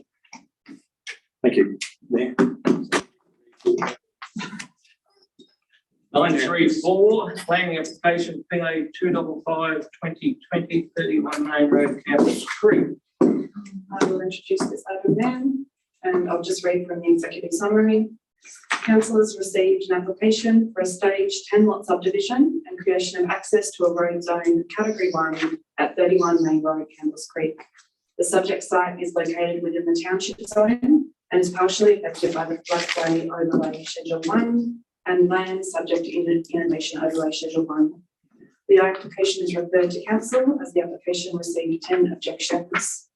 It is recommended that the application is supported as it represents a logical infill subdivision within an established residential area.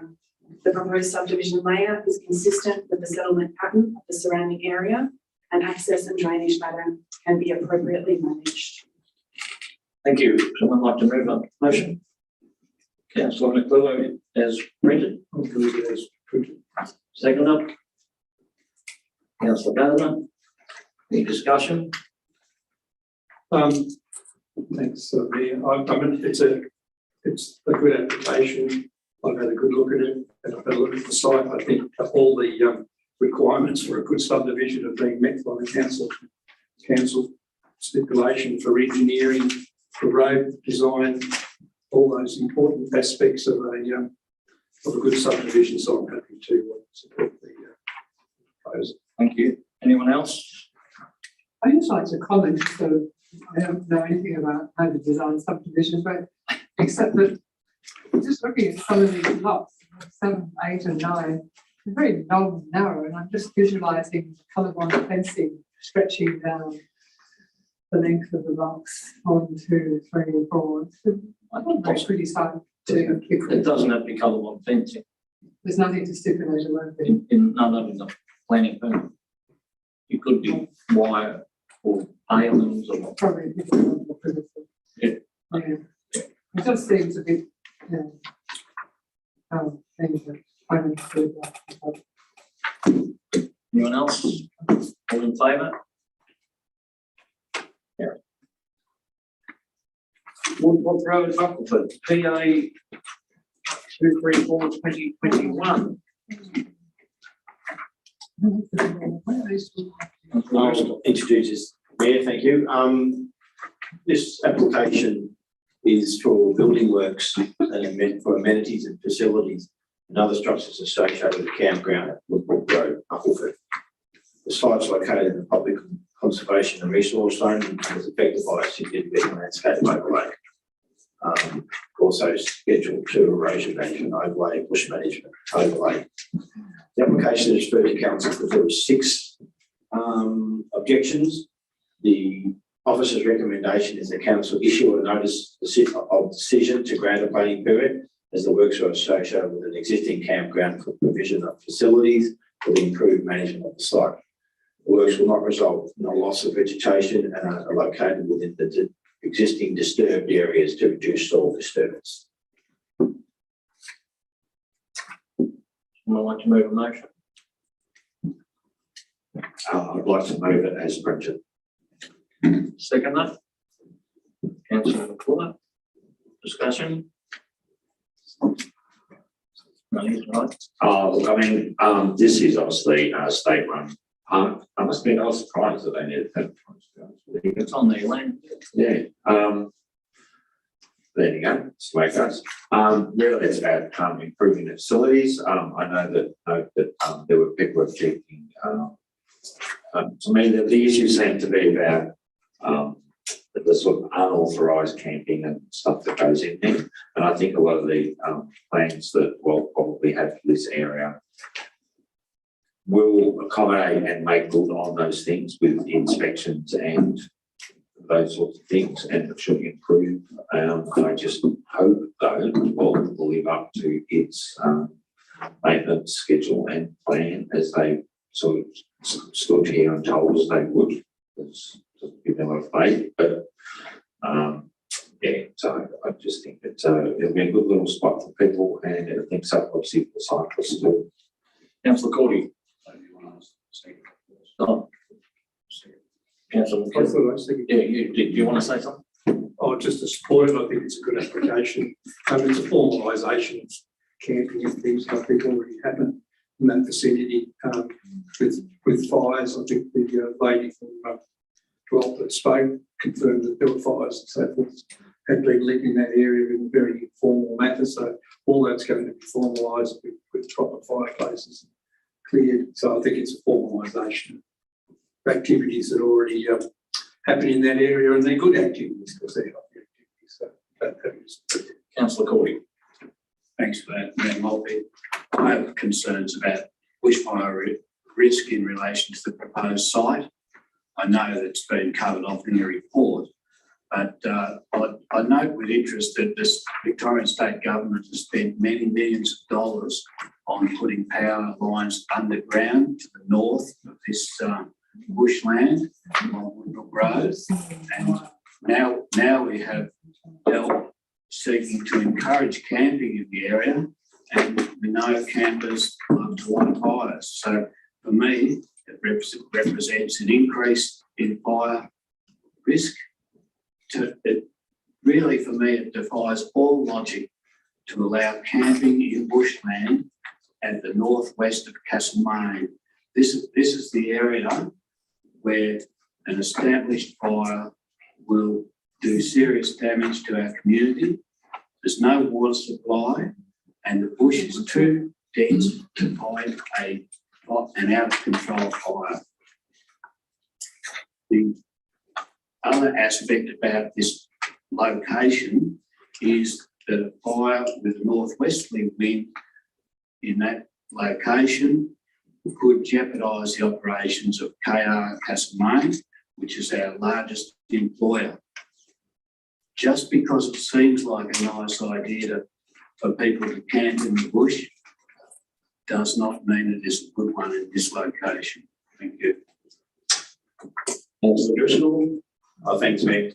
It's funny because the use of the land for camping is as of right, cannot be assessed as part of this application.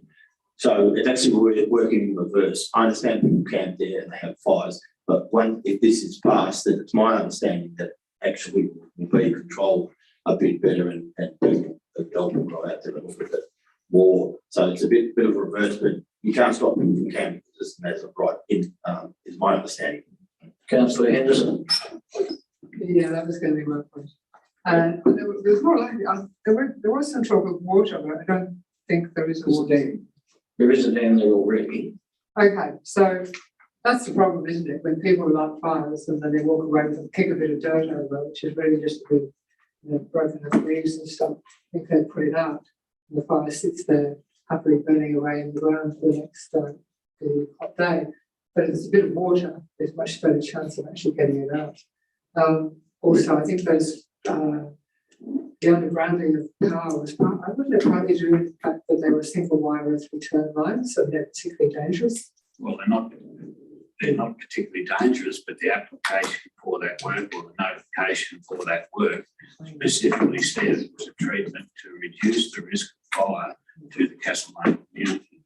And, it was many millions of dollars, and I can't believe that now we're trying to formalise fire lighting on the northwestern corner of Castle, in the bush, northwestern corner of Castlemaine. It's already loud, you can't stop it. Right, thank you. Councillor O'Neill. I think the point the councillor just raised is that using the land for camping is as of right. It is used for camping a lot now. People already light fires there and camp there quite a lot of the time. I go mountain bike riding with my dad up there, and there are often signs that people have been camping, or there are people camping while we're there. From what I know about it, formalising fireplaces and the like does make it safer. It also makes it more likely when there is a formalised place that does send out rangers to check when there are increased risk of dangerous weather conditions, that is something they have to do. I think what else has been heartening is that after our applicant objector meeting on this matter, as I exited, I got to see all of the applicants and the objectors and the supporters all having a chat outside, and it was not, it was not an unpleasant conversation. They were having a reasonable conversation. Everyone was feeling heard. I know from that conversation, from having been in contact with one of the objectives, that his objections were promptly followed up by DELP, and he is able to now work with DELP on further addressing his points of concern. They've been really responsive to the objectives, and that's not something that happens all of the time. I know how important this is for especially the mountain bike riding community, and how supportive DELP have been of it. And it's really great to see them working with the community to try and address their concerns in such a constructive and quick way, because it's not always like that. Thank you. Anyone else? Those in favour? And against? 6-1. Submission 936. Submissions received during the exhibition of the planning scheme amendment C96 Malden design guidelines. Yeah, I'll introduce it. That is a long one. Try to make it simple. The purpose of this report is to enable council to consider all submissions made following the exhibition of the planning scheme amendment and consider options available to council under the Planning Environment Act to address them.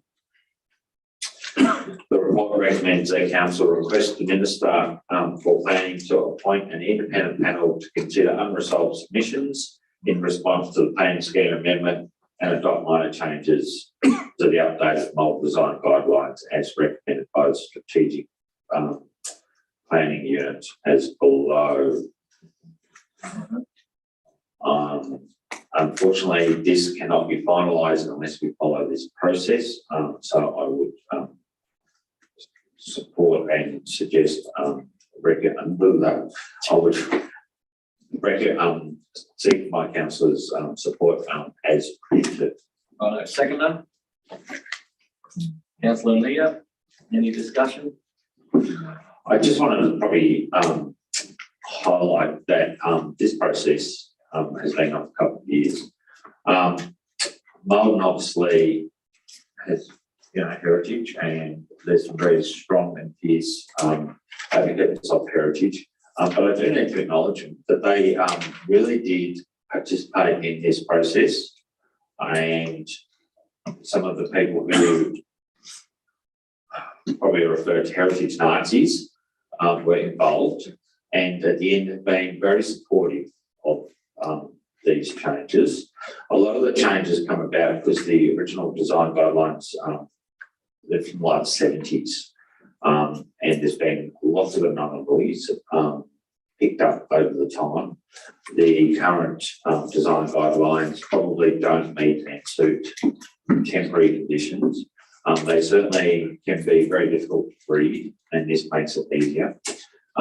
The reason that we need to appoint a planning panel, which will be a low-cost panel, there are some outstanding objections from some locals. Look, I mean, they are really minor points. I think the main one, and there is a technical reason for this, I remember when we went through it, I can't remember exactly what it was. A lot of it, they want to be changed from guidelines to make them mandatory. And I think for a lot of locals, they would like to see that. My understanding of planning scheme, that is not a doable thing. So, and then there were some minor things around solar locations and a few other things. So, unfortunately, this is the reason why we need to appoint a panel. But hopefully, the panel won't drag it out for too long, or we can actually finalise and wrap these things up. Thank you. Any other discussion? Councillor Nia? I think that what was particularly great in this instance was that council exhibited the amendments for a month and a bit, and a total of 8 submissions were received. And all 8 submitters additionally support the amendment subject to changes being made. So no one was opposing it altogether, which is really nice. We don't get a lot of that. And as Councillor Gardner mentioned, most of the things that they would like changed are minor. So that's pretty great. That feels like a bit of a win. I'm pretty happy. Further? All in favour? Carry. 937, Councillor Willow. This is the awarding of the contract. Jerry speaks leaving. That's right. The purpose of this report is to present the council the outcomes of the tender for the hire of plant, equipment and conduct of minor civil works. This tender was advertised with the intention of establishing a panel of pre-approved contractors for the following services: wet with operator and dry without operator hire of plant and equipment, specific sub-panels for regularly hired plant, traffic management services, and provision of minor civil works. 27 conforming tenders and 1 non-conforming tender were received by the closing date of 31st of August 2021 at 2 p.m. Tenders were evaluated using predetermined evaluation criteria and weightings. The appointment of these panels of pre-qualified contractors will allow for the efficient provision of services to council and contribute to council achieving value for money. In conclusion, I'd just like to thank the team that did a lot of work on analysing the tenders and preparing the report. So thank you very much. Thank you. Anyone like to move it? Councillor Driscoll, second to Councillor Cordy. Further discussion? Are you right? I'm going to move the motion. You have it. That's brilliant. Okay, great. All in favour? Gary? Yeah, I just wanted to say there's a lot of work done in this, and also lots of the contractors are locally based, which I think is fantastic. So this is actually a really good news story that people should pick up on. That's all. Thank you. This media. Gary. She's probably watching. Minnie, can I back to the toilet 30 seconds? I've drank too much water. Yes, you can. While Councillor Spooner comes back. I reckon I've done some maybe Matt. You better run. We've got to hydrate. Keep going. Oh, can I go too? We're nearly there. Oh, all right. Really? Okay. Oh. That motion will pass. Councillor Spooner. Now we're up to the adoption of the rate strategy 2022-2027.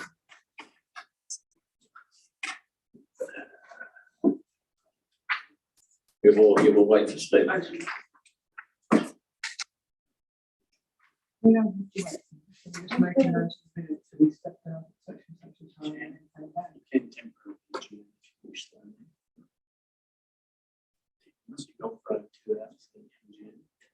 It's so close. Oh my God. We can start. Yeah, I'll start introducing it. you can. And I'll just wait slightly. Yeah, that's it. So I'm introducing this item, and I'll read from the executive summary.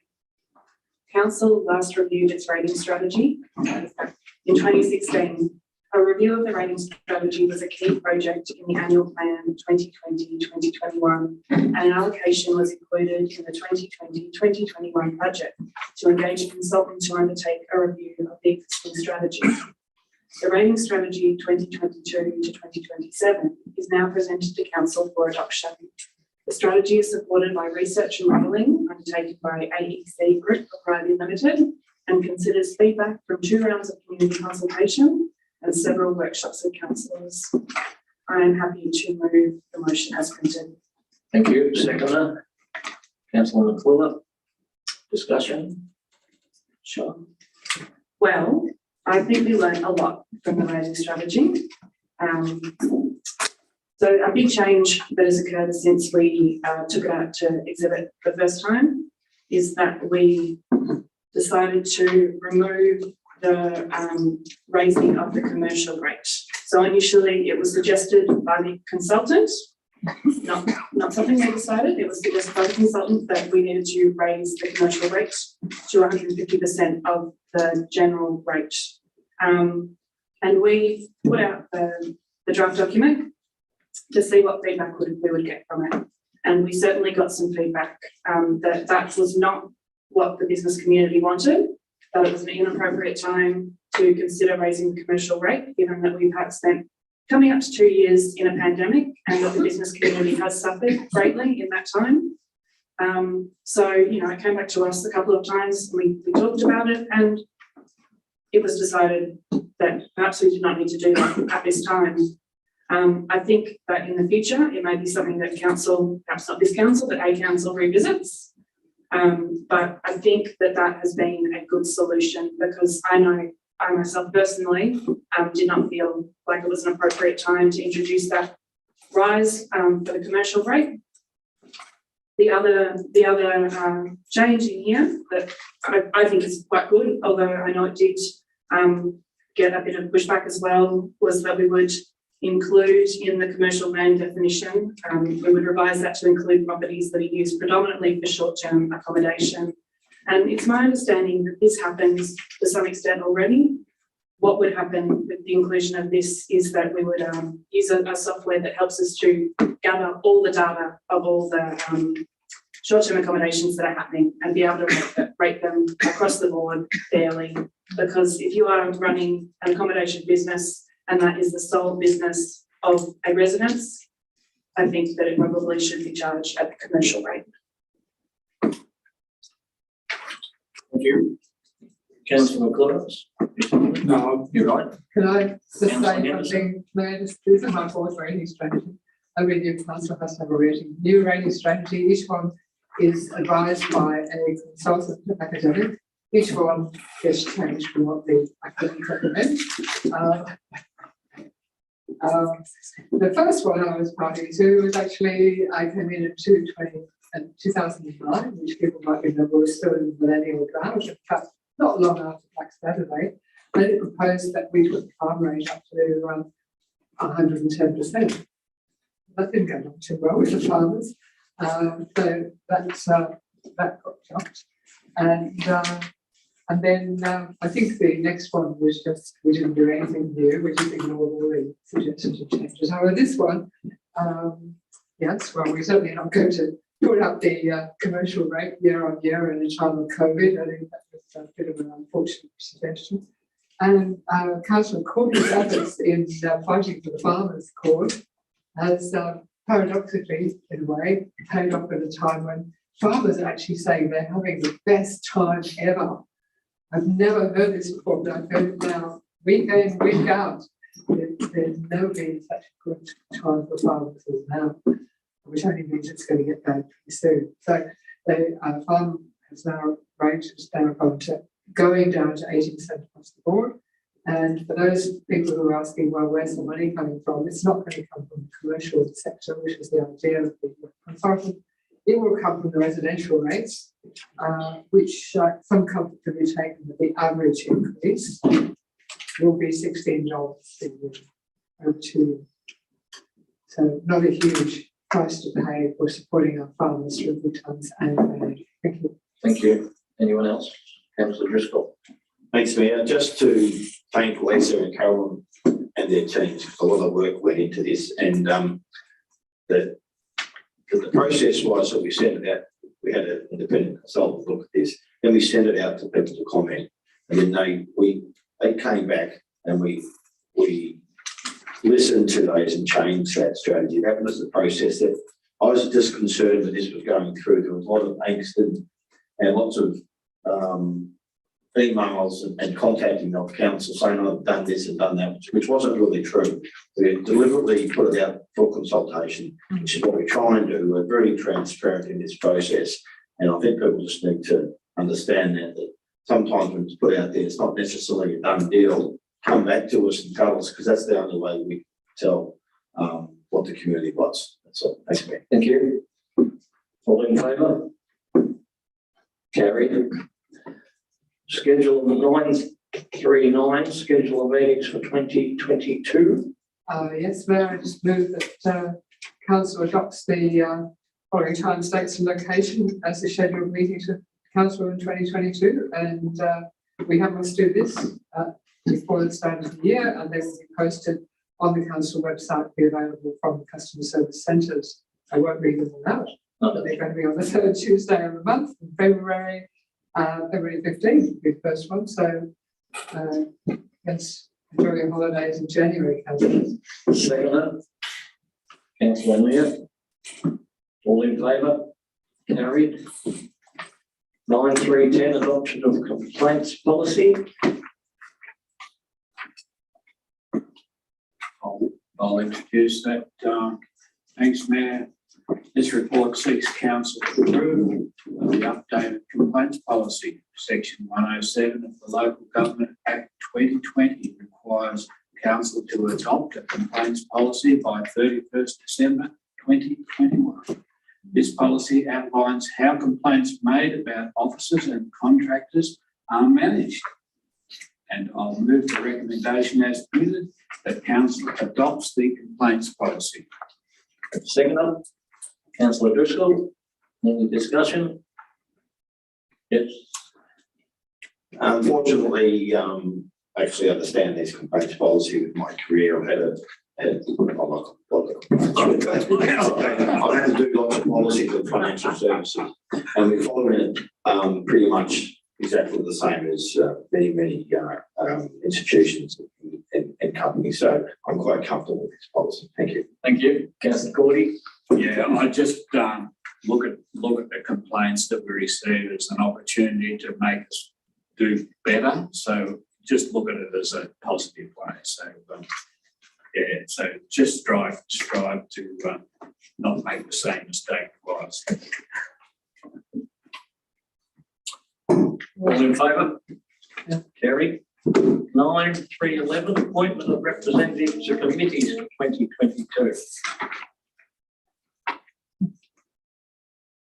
Me? I'll do that. Yeah, you can do that. Yeah, why not? Yeah, so councillors sit on a lot of committees, councillors sit on a lot of committees, external and internal, and the purpose of this report is to consider and determine who it wishes to appoint to various these committees for the following 12 months. And so recommendations we appointed as per the table printed in the report. Notes the opportunity to attend the meeting of community asset committees shown in table 2. Thank you. And notes that committees will be formally advised of their representatives and details of the appointments be available on council website. Second up, councillor McClure. Any discussion? No, I just think this is an important part of council work that's been involved in this committee, and I quite enjoy the work that the committees that I'm involved with. And even though I get to meet the representatives on the committees, their organisations, so I think it's a good way of understanding the constituents. Thank you. Councillor Mia. I've also loved my time on the committees that I've sat on this past year, and I'm happy to be returning to most of them. Goldfields Library Corporation, as always, is a shining star in my council life, so I'm really happy to be going back to that one. Thank you. All in favour? Carried. 9312, approval of leave of Chief Executive Officer, 7th of February to 7th of March. I don't wish to leave. No? No, that's next one. No, you don't have to leave this one. Oh, yeah, probably, yeah. I would like to move that recommendation as printed. Councillor Clever, second Councillor Leo. All in favour? Against? Oh, come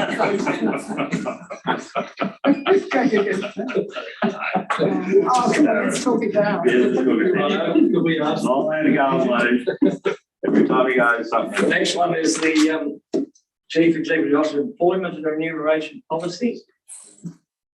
The recommendation there for you.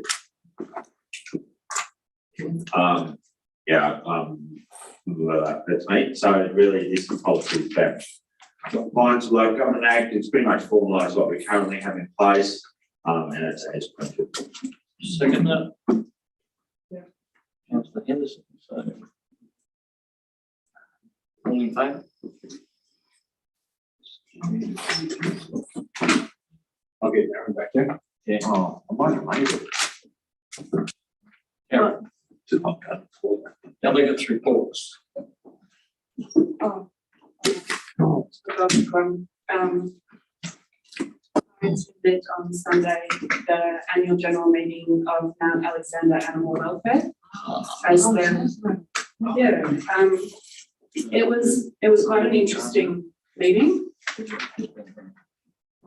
was quite an interesting meeting. I knew going into it that there was a lot of tension within the group because I received emails about it from people kind of on both sides of this tension. There was a lot of stuff leading up to the meeting. Even there was legislative there, and there was a lot of unpleasantness. On the day, there was a great turnout, like a huge amount of people for an AGM on a Sunday in quite warm weather the week before Christmas. It was quite tense. There was a lot of unrest. I think it probably could have been handled a bit better. I was a bit, knowing how well we try and manage governance here and how, we get pretty good at shutting down things that are inappropriate and try not to speak about specific people or incidents or, I felt like it got a bit unpleasant at times. There were also people within the community who were not behaving super well. Someone was removed. There was quite a lot of yelling. But at the end of the day, they were able to elect a new committee, not on that day, but the next day, members were advised on the new committee. And I think the sentiment moving forward is that, last year they spent a heck of a lot of money on legal fees and outside consultation to really sort out policies and stuff that had been lacking. And the sense that I got from talking to people before and after the meeting was that if these policies had been in place, and if legal advice had been sought earlier, things would not have gotten so bad. So now they have all these quite robust policies in there. They have legal representation who are helping them with their, with their complaints policies, with their banned volunteers policies, and trying to make things, I think, a lot more transparent. I would not say that it's through it altogether, but I really hope that it's through the worst of it, because it sounds like it has been incredibly unpleasant for everyone involved. So I'm really hopeful that the new committee, can start with a new, start a new fresh group and just it go a bit smoother. But it was a lot. So I think we'll be interested to see what happens next. Thank you. Anyone else for the delegates report? CEO. Thanks, Mayor. I circulated the usual report of our activities. You're on my activities, Mayor, since the last meeting for councillors to see. Just before I have a couple of points here, Mayor, a couple of comments. Thank you very much, councillors, tonight for signing off on the complaints policy and also the last one about to do with CEO remuneration. That's an extra special one for me, but both of them are, they are the last two documents that you as a council were required to sign off under the new Local Government Act in the current year. There's more next year, but that was the last of your obligations. So you've managed to complete all of what was required under the Local Government Act in its first year of effect. So well done. Thank you for all of the work that you put into doing that. The Can I also just say, apart from Merry Christmas, can I say congratulations and thank you all for the way that you've led our organisation and the community over the last 12 months as a new team. Really appreciate not only the way that you work together, but the way that you work with us. You don't always agree with us. Tonight was a great example of that. We had different views to us and to each other. But the way that you work with us is very much appreciated by our whole executive and all of the staff who have the opportunity to present their work to you. So I just want to say thank you very much for that. Looking forward to another year of working with you. The couple that I wanted to mention on here is the Mount Alexander Business Awards, which 6 of you are able to get to. Just a fantastic night that I know that you also really enjoyed. It was a fantastic celebration. I think the community deeply appreciated you putting that on. And I want to say a special thanks to Stephen Parkin and Mark Barry, who of course did all the work to make that a pretty special night, along with several others in the economy and culture team and others throughout the organisation. So well done to all of them, and thank you all for supporting that. I know not only the community knows how much interest there was from the council was in that. The staff very much appreciated. So thank you all very much for that. The other meeting I was going to mention is one that we had this morning with Homes Victoria and some representatives from Department of Environment, Land, Water and Planning, talking about the opportunities from the big housing bill, particularly. We had a great opportunity to talk to them about how committed you as a council are to seeing more affordable housing, including more social housing, happen in our shire, and how much you want to see something happen through the big housing bill if that's possible, demonstrated by the really strong commitments you've made through your new council plan. We got to talk about that. We got to talk about the fantastic commitment and energy and effort that is going into improving housing affordability by so many people in our community, as well as through the My Home Network group that are just continuing to do more and more work to progress that agenda. And we also got to talk to them about some of the opportunities that we could see that are some on private land, many on private land, and some on public land, where that big housing bill investment and other investments through the likes of DELP and others who are trying to improve housing affordability generally could happen in our shire. So it was a great meeting. We're getting lots of really positive responses from the people who've got the money, as well as the people who can make it happen, as well as many in the community who want it to happen. So just another great meeting there, and looking forward to seeing what's possible in the new year to try and get to the point of getting some commitments into our shire through those very big financial initiatives that the state's got going at the moment, and the federal government as well, actually. I haven't answered questions, but thank you, Ben. Anyone got a question? Wondered how the meeting went to discuss the bust in the memory of the late Felix. We might discuss that later. Yeah, just to say, no, I'll just quickly say that it was really great to have the opportunity to hear from not only Ben Felix's brother, who I know you know, but other members of our community who felt really strongly about making sure we understood their views about how important that was, how important it was to recognise Felix. Obviously, that's going to be a decision for you all in a future council meeting. And we explained that process that would happen. And I think, Mayor, it was a very helpful meeting. And, yeah, and we'll discuss it at a briefing, and then it'll go to February or March meeting or something. That's the commitment that I made at that meeting. So we'll get a report for your consideration, and we'll look at it and make a determination. So that brings the meeting to a close. And it's 9:18.